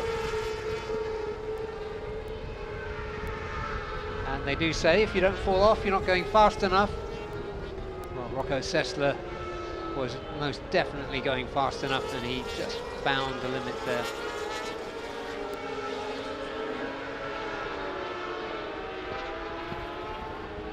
Sensational. What a sensational session. And he showed good pace all the way through. Some incredible performances there. And that, ladies and gentlemen, is what we call a beauty shot, and isn't it? And the timing screen looks pretty good too. 137.901 for the 16-year-old German for Team One for All, Rocco Sessler. And then it was Kazma Daniel, who put in a very fast lap. Also ran off. Herjanatna Firdaus, fantastic pace from the young Indonesian too for Astra Honda. He was third quickest. Then it was Tanat Longpliao, another good session from the Thai rider. Wayan Agroho was fifth. He's been good all day long too. Adananta Putra, good comeback after that heavy crash this morning. But then it was Helmi Azman for Idemitsu Honda Racing Malaysia. Then McKinley Carl Paz, 138.4 for the Filipino rider. Karol Idampawi down in 9th for Idemitsu Honda Racing Malaysia, 138.4. And then it was teammate Sherifuddin Azman. Then it was Kitsada for Honda Racing Thailand was 11th. 12th, Dimaseki Pratama on the MS Glovermen Racing Honda. Then down in 13th, Anupab Samoon. Not a consistent day for him, although he did record the fastest time of the day in free practice 2. Then it was Ferozi Torakatula, and Razor Danica RN's 15th. And then it was Chakrapat Pudisan for Honda Racing Thailand, 139.6 for him. And Charjun Tong for Victor Racing Team did a 142.327. But as the free practice Friday closes out for the Supersport 600s, big shout out for Rocco Sessler. And coming up next on track will be the last session of the day for the Superbikes. The ASB 1000s will be back out on track. Before that, as we look at the choppy weather out on the Indian Ocean, Daniel is going to be talking to Fadila Arbi Aditama for the next half-season update interview. So stay with us. We are at the gorgeous Pertamina Mandalika circuit in Lombok, Indonesia for round 4 of the Idemitsu FIM Asia Road Racing Championship. We'll see you in a few minutes.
We are at Pertamina Mandalika Circuit for round 4 of the Idemitsu Asia Road Racing Championship. This is the 13th practice session of the day. If you've been with us all the way through that, then give yourself a pat on the back and thank you for staying with us. And if you're just joining us, you've joined at a good time, because as you can see, we have the sight and sound and the cut and the thrust of the ASB 1000s. As the shadows lengthen here, we're pretty close to the equator, so we don't have light nights in this part of the world. Lombok, Indonesia. And on your screen there, as he has been, I think, the first bike on screen in every session so far, is Hafiz Shirin for JDT Racing Team on that fantastic looking Ducati Panigale. And Hafiz Shirin, it's fair to say, has had a very, very good day today. He was quickest in free practice 1, the only rider into the 135s. And free practice 2, he was second only to the great Aslan Shah. So a very good day indeed for the rider standing second in the championship at the moment. The rider standing first in the championship is Kito Abe for SDG. And this is a very tightly poised championship, Daniel. We've got very few points separating the first few 5. Kito Abe, as I said, is on top. He's got 101 points. And if we go down to P5, which is Zakwan Zaidi, he's on 85. So 16 points separating the top 5. Yeah, it's a good mix that we have for this championship now. It can really go in any direction, and literally every single race from now on counts. Yeah, it really can, and you can kind of feel the energy and the determination coming from Hafiz, I think, on that JDT, the expectation of that team, the expectation of the rider himself, and what he demands of himself. And then you've got, you know, the up-and-coming SDG latest prodigy, Kito Abe, going really well. A resurgent Aslan Shah as he peels into turn 1, just ahead of Zakwan Zaidi. And Aslan probably too far adrift, as you were saying earlier on, Daniel, to challenge for the championship, but he can affect the results if he's coming into form now. And he did sound like a happy, fit guy. I mean, he said everything he said. He was fitter, the bike's improving, the bike's where he wants it now. And we know when he's happy, he rides so well. So it's really exciting to see this early show of form in round 4 for the veteran Malaysian. And honestly, in the past few seasons of interviewing him, I think that's the happiest I have seen him in an interview. He looks really on it. And of course, mathematically, actually, he somehow still has a chance in the championship. So, again, it is a bit far, but anything and everything can happen in racing. Yeah, 150 points left. Who knows what will happen? But with the quality of Hafiz and Abe and Zakwan and Nakarin, you can't imagine them slipping up so badly. I'm touching wood frantically as I speak. Aslan's actually on course for another fastest lap. Hafiz just set his 35.9. Aslan Shah might just go a little bit better. Here he goes now, a slightly wide exit for Aslan. Ooh, he lost time just at the end there, but everyone is closing up. Azroy, a 35.8. Now that is the fastest time of the weekend. Azroy has shown up. Yeah, he was super modest in his interview with you earlier, Daniel. I thought, come on. Which is why I told him you're being too humble. He's been fantastic. And, Hafiz, he's just shut the door on that, 35.7. So with the temperatures dropping now, the times are just getting faster and faster. Yeah. So just 8 minutes into this session, we've got 2 riders in the 135s.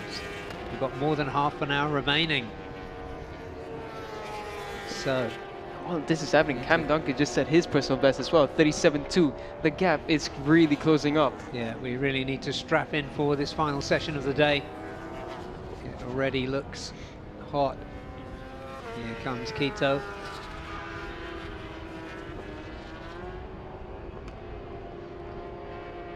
That will be spurring him on. Maybe not this time.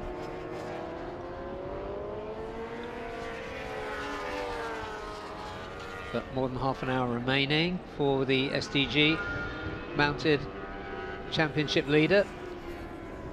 He took 45 points away from Motegi as, who's that getting pushed away in the back? Was that Hafiz? In this kind of deteriorating light, it's quite difficult to make out the colours at a long distance. But we can definitely make out Quito Abe here. This won't be a fast lap for him, but he's probably leading up to doing it next time around. Oh, yeah, he just went wide there. He's going super aggressive. I think he's just trying a few new lines out there. You can see how he's really trying to pull the bike in the right direction. And different tire choice. Again, Quito Abe, medium. This is interesting. Now, Azlan Shah also mentioned about the situation with the double hard options and how he's felt that it was much better now. Not much difference on the medium.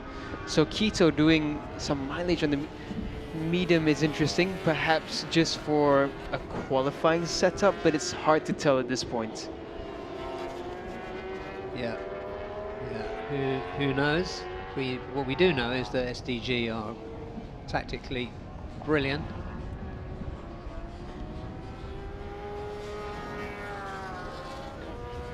So let's see what Quito's got in mind here. But unequivocally leading the way are, well, actually the top five all within 4/10 of each other. That's Hafiz, Azroy, Aslan, Zakwan and Quito. There is Lachlan Efis testing his brakes into turn one. There is Joe.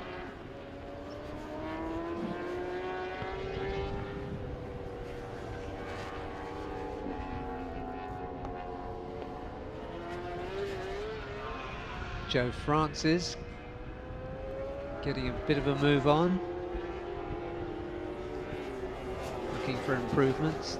The younger riders in here, Cameron. Lachlan we know goes well around here. Podium finisher of course last year with a P3 in race 1. Did a 36.4 in the second practice session.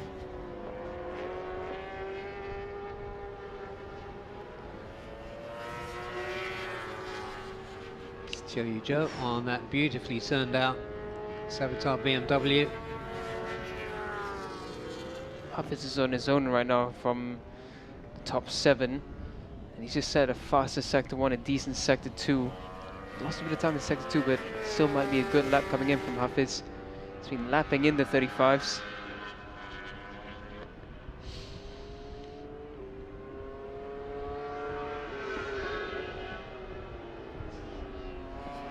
Lachlan working on, and in fact has put in an improvement there, 137.1 for the young Aussie.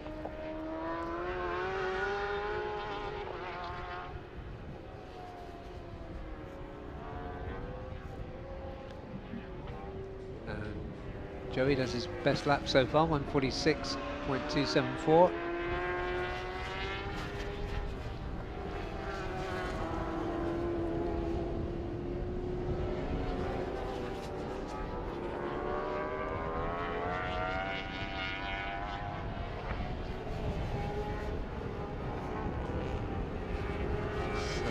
Nobody really on a push at the moment. There's lots and lots of time to go here.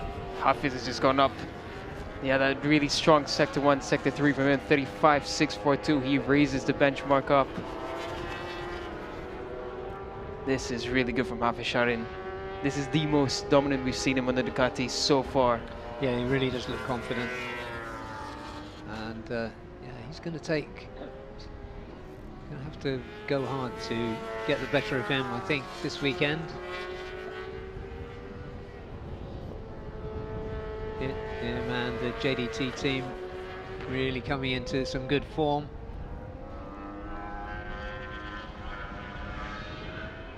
Joe making the most of the quality time on track.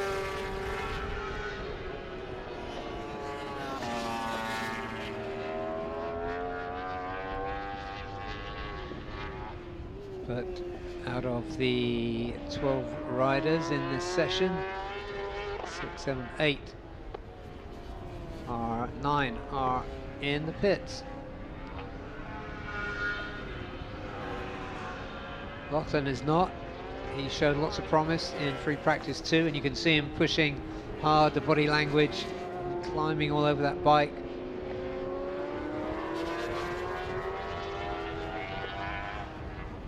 He's going, I think that's a hard front. Yeah, hard front, medium rear.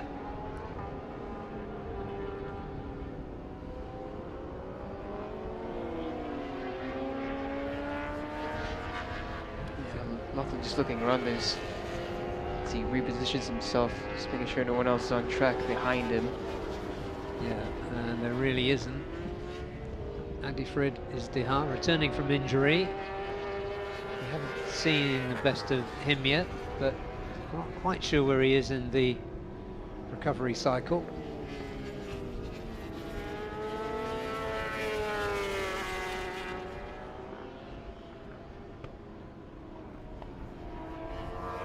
Dunker's on a decent lap as well.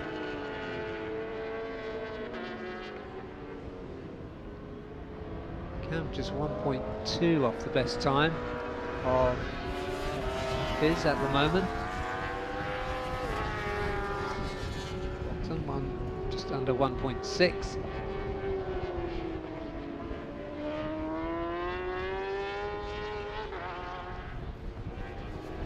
Beautifully turned out Savitar, Asia BMW.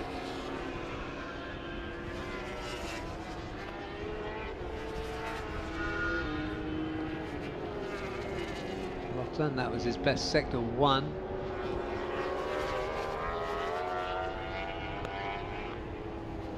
So Lachlan is on it.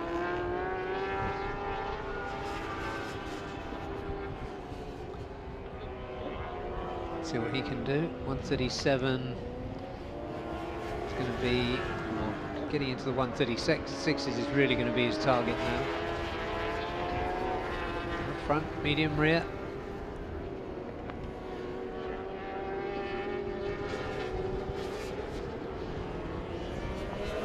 Lachlan trying to find extra bit of pace now. He needs to find it because the one is getting faster. Duncan's done really well in this session, a 36.8 from him. Yeah, and this should be a better lap depending on what he does in this final sector. You can see him in now. And Lachlan's I didn't see any errors in that final sector for Lachlan, so let's see where he crosses the line. 136. Okay, so Lachlan still a bit slower than into the 136s. He was doing 36.4 in the last session, so still a little bit more to be found. But it's a good step forward from Lachlan Epis. He's been a shadow of his former self for the first 3 rounds, and now in round 4 it's starting to look like him again. Cam Duncan, he set his personal best. He's 8/10 faster in this session than in practice 2. And now he's got Kito Wabi in front of him, so this might be quite helpful. And you can see that the Yamaha strength really is through the fast, flowy sections. Yeah, as you'd probably expect, really. Yeah. See, he closed right up. So that's the good thing for a rider like Cameron on this one. He'll be able to measure now where he can take advantage. Because you can see there, through the flips, he is closing in. Yeah, and he took a wider exit there just to try and get a bit of a run on Kito in front of him, but this is really good work from 17-year-old Australian.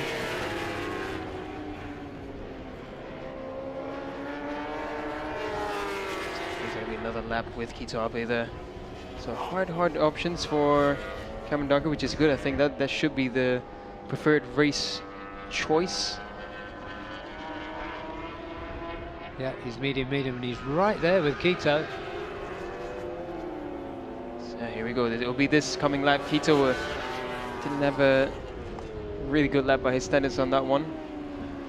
Yeah, 37.2 that time around for Cameron.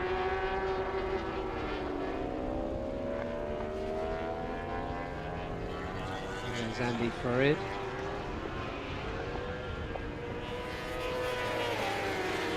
Andy improving on this lap. Good sector 1, respectable sector 2, good sector 3. Let's see if he can move himself up from his current station in 10th.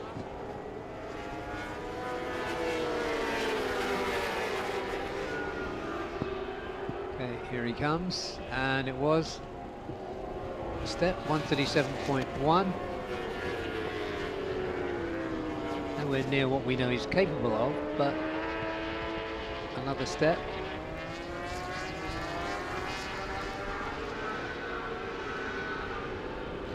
He won race 1 last year, Andy Farid. He really was flying at this point in the season last year.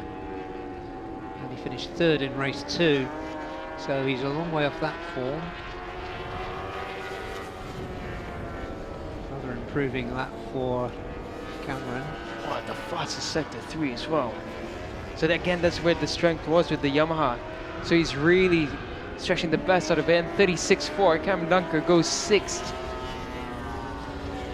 That was a big one for the young Aussie. That's the closest he's been. Yeah, now just 0.865 off the best time of Hafiz. This is great work, step by step, such maturity from the young Aussie. He's still 17 and he's doing such good progress in as you said, a mature way. And he's improving again through sector 1. This is going to be good for Cam Dunker. He might fancy a trip down into the lower 36.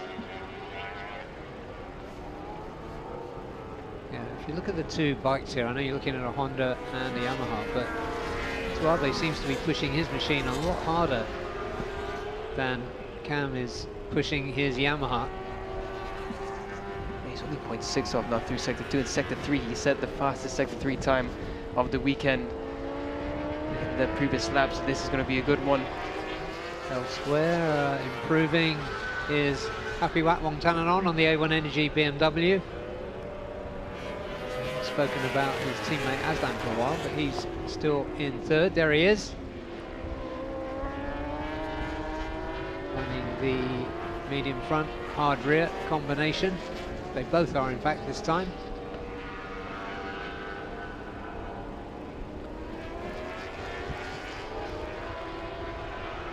Aslan leading his teammate. Ooh. Aslan far more experienced on the BMW. And Apiwat went top fastest there.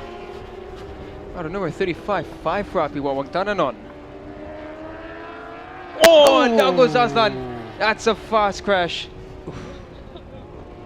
That's a big crash for Azan Shah. That's a late night coming for the A1 Energy BMW team. That was so sudden. I think even Hassan's confused on how that happened. Yeah, he's upset, but the good thing is he's walking away from that. That was a fast crash for Azan Shah. Let's see what happened. Second look. So he just flicks the bike in, and just no warning, the front just washed away. And he's on the medium front this time, so that is so strange. Yeah, the rear, it looked like the rear was spinning, it pushed the front, but Aslan landed well. Oh, that's bizarre. The front just tucked away with no warning for him. That's going to be a tough one to decipher. Yeah, you can see it on his face, can't you? He doesn't quite know what went wrong there. Oh, The good thing is he's walking away from that. That's the best news. But ignoring the late night that they've got coming, A1 Energy BMW have got the first and third fastest bikes as things stand. Indeed. Happy what now in the pits. We've still got 16 minutes remaining. So we look again at the number 20 of Azroy Hakim Anouar. Oh, Cam Dunker's just gone third. I was looking at the sector times, 35.7 by Cameron Dunker. Kito Abe was improving as well. He did his best, but behind him was a young Aussie. And Cameron Dunker, for the first time, has popped up into the top 3. Fantastic stuff. Fantastic for Cameron Dunker and fantastic for Patrick Lee's Moto Go team. That is so good to see. Private teams doing so well in this championship where you've got so much backing for teams like this one, like Idemitsu, Honda Racing Malaysia. Oh, this is absolutely brilliant stuff. So Barry, we were talking about the disturbances for the championship fighters. Azlan Shah is one of them. Now we have Apiwat who's coming into form. Cameron Dunker now performing in Mandalika. Yeah. And Nakarin, who we haven't seen on screen, is down in 8th currently. He was really fast here last time.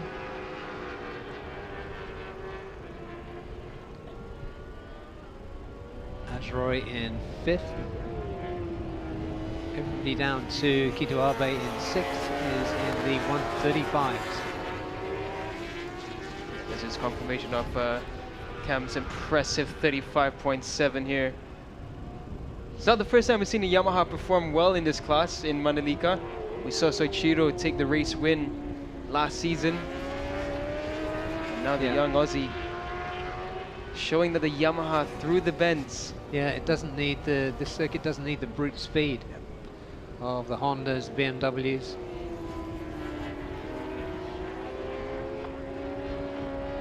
Zakwan not quite into the 135s yet. Sitting 7th, and if you look at Cam Dunker's position and you look behind him, you've got Aslan, Azroy, championship leader Kito Abe, Zakwan, Nakarin. Absolutely phenomenal. And once again, he's 17 still. It's unbelievable. And he's done it progressively. Yeah, indeed.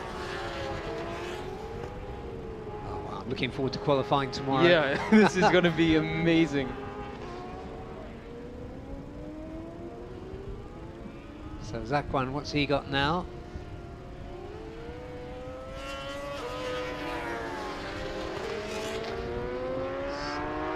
It's not going to improve this time around.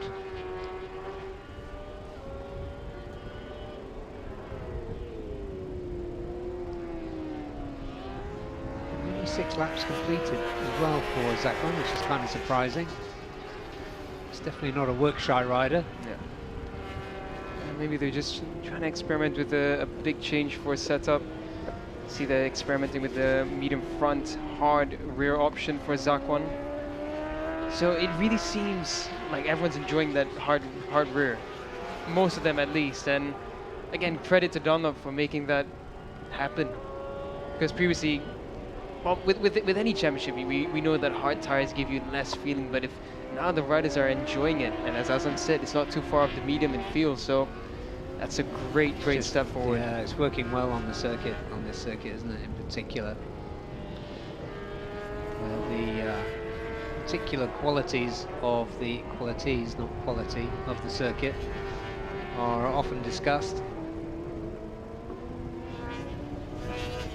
Quality is certainly there.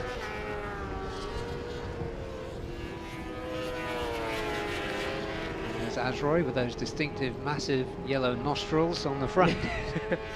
Yeah, I asked him what's up with that. It's a new development part, and he said they just haven't sprayed it yet. They didn't get it in black. Oh, I like it in yellow. It is. Oh, and an interesting thing as well, when I looked at it up close, I forgot to show this to you earlier, that his air ducts for the calipers, they have little winglets on them, which I find really interesting. So in this close-up, you can see that Oh, just yeah, at the edge. It's like canards on the sides, Yeah. which Zakuan's bike doesn't have, and no other bike in this class has. And I'm just wondering, is that helping that front stability? Because we know this bike loves to show the front wheel in the air. So now you have an extra bit of aero. You can see Nakarin's doesn't have it either. No. So no Honda in this class has that kind of little bit of a canard on the air ducts. Well spotted, Daniel. That really is interesting. Again, at these speeds, so they're cornering at about 160 kph, it must have some effect. Yeah, absolutely.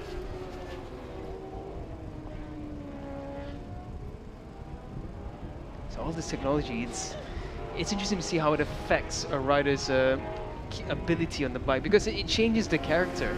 Some people might look at those canards and think that's too small to do anything, but if you imagine that it adds about 5 kilograms of downforce perhaps, that's a big difference in the front feel. For sure, yeah. Fascinating stuff. Nakarin currently down in P7.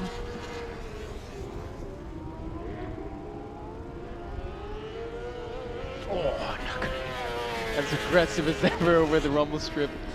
The front nearly wanted to tuck away, but Nakarin, as always. Yeah, and you can see there he's just going, letting it go out wide, and pulling it back in. Also, in terms of aggression on the CBRs, I think Nakarin and Kito do it best. Look at that front wheel in the air, and they like it that way. It's that's the way he rides it. And yeah, just a few days ago he was on a Moto2 bike with totally different characteristics to this production superbike. And he was telling me how he feels that riding that bike, where he didn't have much feeling from the bike itself, is helping him here, because this bike gives a lot of feedback and he's already familiar. So you can expect something special from Nakarin tomorrow. Oh, look at the colors right now. The sun setting in the distance, and yeah, just glinting off the fairings. It's just gorgeous this time of day. Back to golden hour once again in the ARC.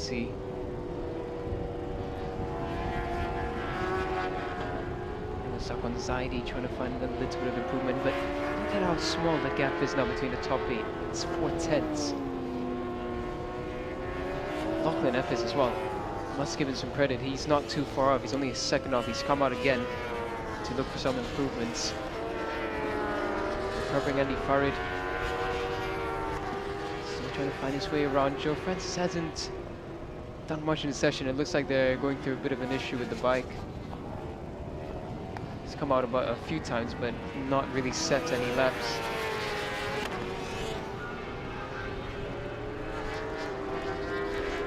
Fastest bike on track was Azroy, 279.1. Cam Dunker's bike, 10 kph slower. Just shows where the Yamaha is making up the time. Really is that sector 3 that's helping him a lot, and credit to him as well. He's riding that bike hard. You can see in the background behind Kito. It wasn't close enough for, to be clear, but you can see.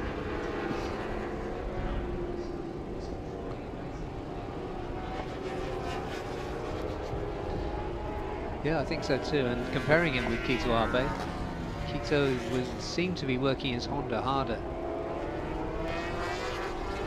It's really interesting seeing those two together.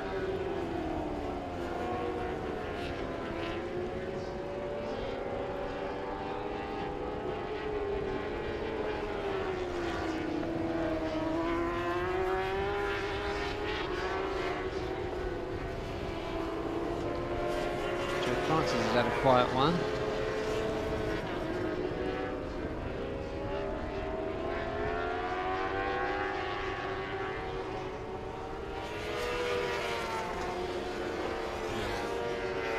Well done on a push once again. Just under 7 minutes remaining. There is your fastest rider of the day so far, Afiwatwong Tananon, on the A1 Energy BMW. It's the Savitar Team Asia BMW of Lachlan Effis, number 83, on the podium here in race 1 in 2024. Right front, medium rear is his choice.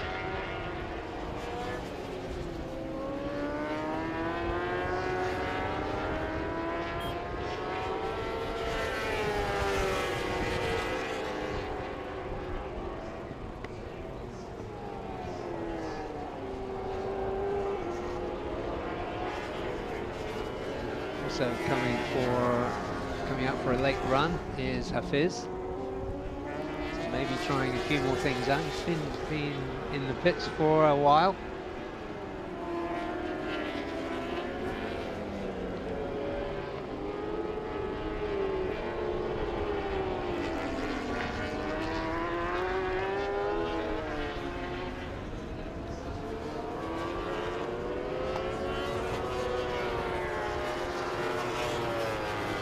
Joe Francis, number 40.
Started the season with a double win at his home track, Chang International Circuit, since when he hasn't been on the podium.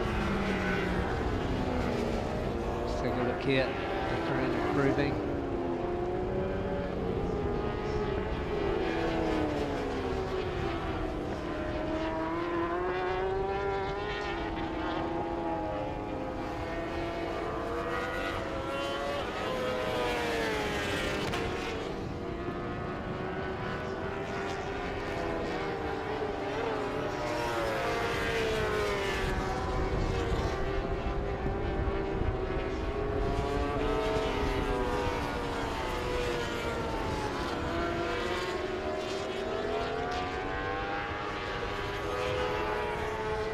Race pace, yeah, it's going to be 136, high 135s.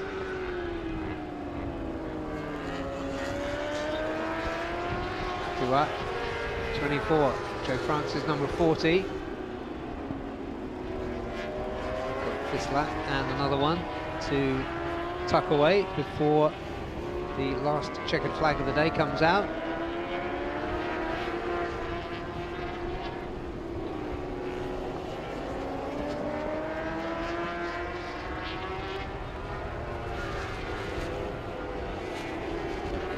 Look at Joe's times. Be coming through sector 2 any moment.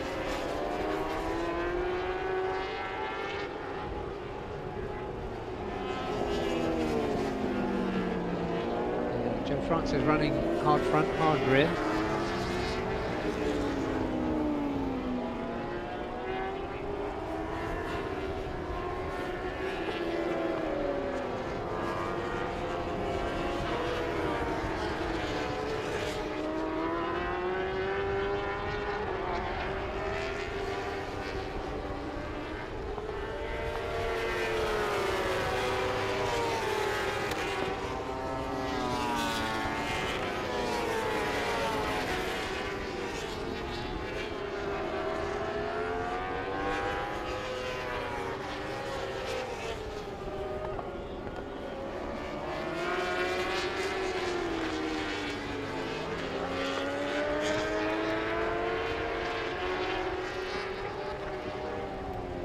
There's a lot shifting in this series. The A1 Energy BMWs finding their form, both of them.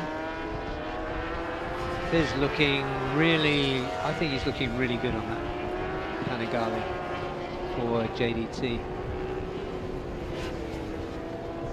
Yeah, and Cam Dunker coming through. Could we see a different Australian on the podium this time? Could we see two Australians on the podium?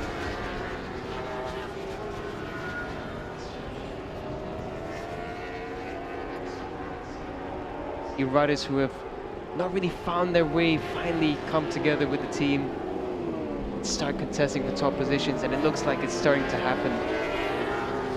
Yeah, championship wise, it could really shake things up. Yeah, Hafiz running really good pace. Now he's on hard front, hard rear.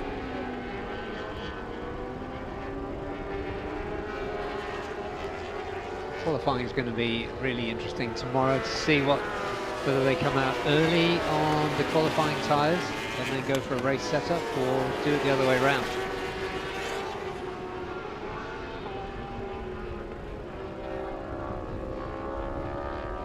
Nakarin has improved to P4. His work starting to pay off.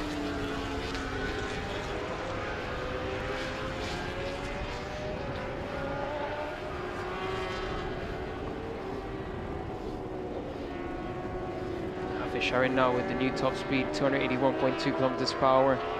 He's running the double hard. Kito Abe again with the wheel in the air and straight into the brakes. Unbelievable. Yeah, Abe Sharon running the double hard tire option, and you'd imagine this is just a bit of race setup for him. Yeah, one would think so. But Kito Abe is so aggressive with that Honda. And again, you think, okay, Kito's in 7th now, it's not looking too good, but he's only 2/10 off. That's how close this pack is now. The top 7 within 2/10. And mind you, Kito Abe goes really well in a race distance. Yeah, 9/10 separating the top 10. Sure, this is 1st and 2nd in the championship right now currently. Yeah. This is a good one to watch.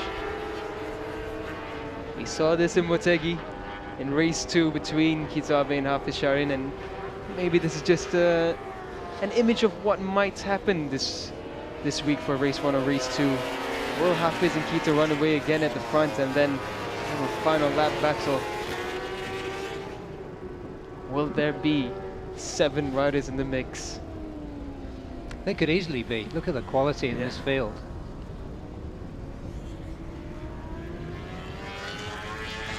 Yeah, this is nicely set up as Kito lofts his front wheel in the air as he takes the checkered flag for the final time. In free practice Friday, the next time we see these bikes on track will be mid to late morning tomorrow when they come out for qualifying. Oh, look at the golden sky. Is that real? Looks AI.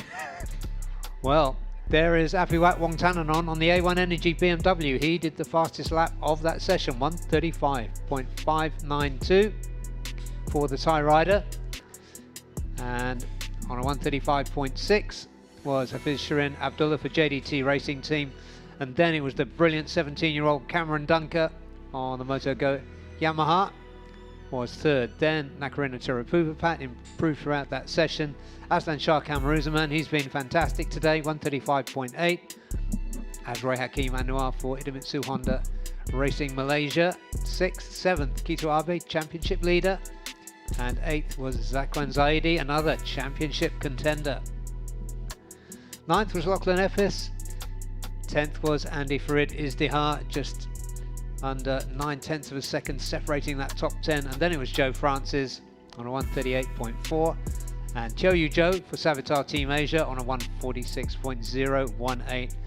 As we look at that gorgeous sky, the cloud formations, look at that, what a shot, what a fantastic location we're in. And we will be back with you tomorrow from early in the morning. We begin at 8 o'clock local time here in Lombok, Indonesia.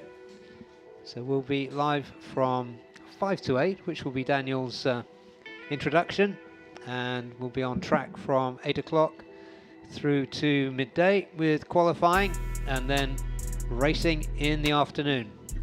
So join us then. We'll be on live stream as usual in the morning, and live stream and on your local television stations for the afternoon's racing. So thank you for staying with us today. Thank you for everybody behind the scenes. It's been absolutely smooth sailing all day long. We've had a great time, can't wait for tomorrow. So from me, Barry Russell and Daniel Bogas, thanks for being with us. We'll see you tomorrow for round 4 of the Idemitsu FIM Asia Road Racing Championship. Have a good night.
Idemitsu IFG7. Flagship engine oil nano-tailored for high-precision engines. Enhanced performance in 7 ways with super protective septic guard technology, the accumulated wisdom of oil experts. Anti-power loss nanotech keeps your engine performing at its peak for extended periods in harsh conditions. Beat the heat. Idemitsu IFG7.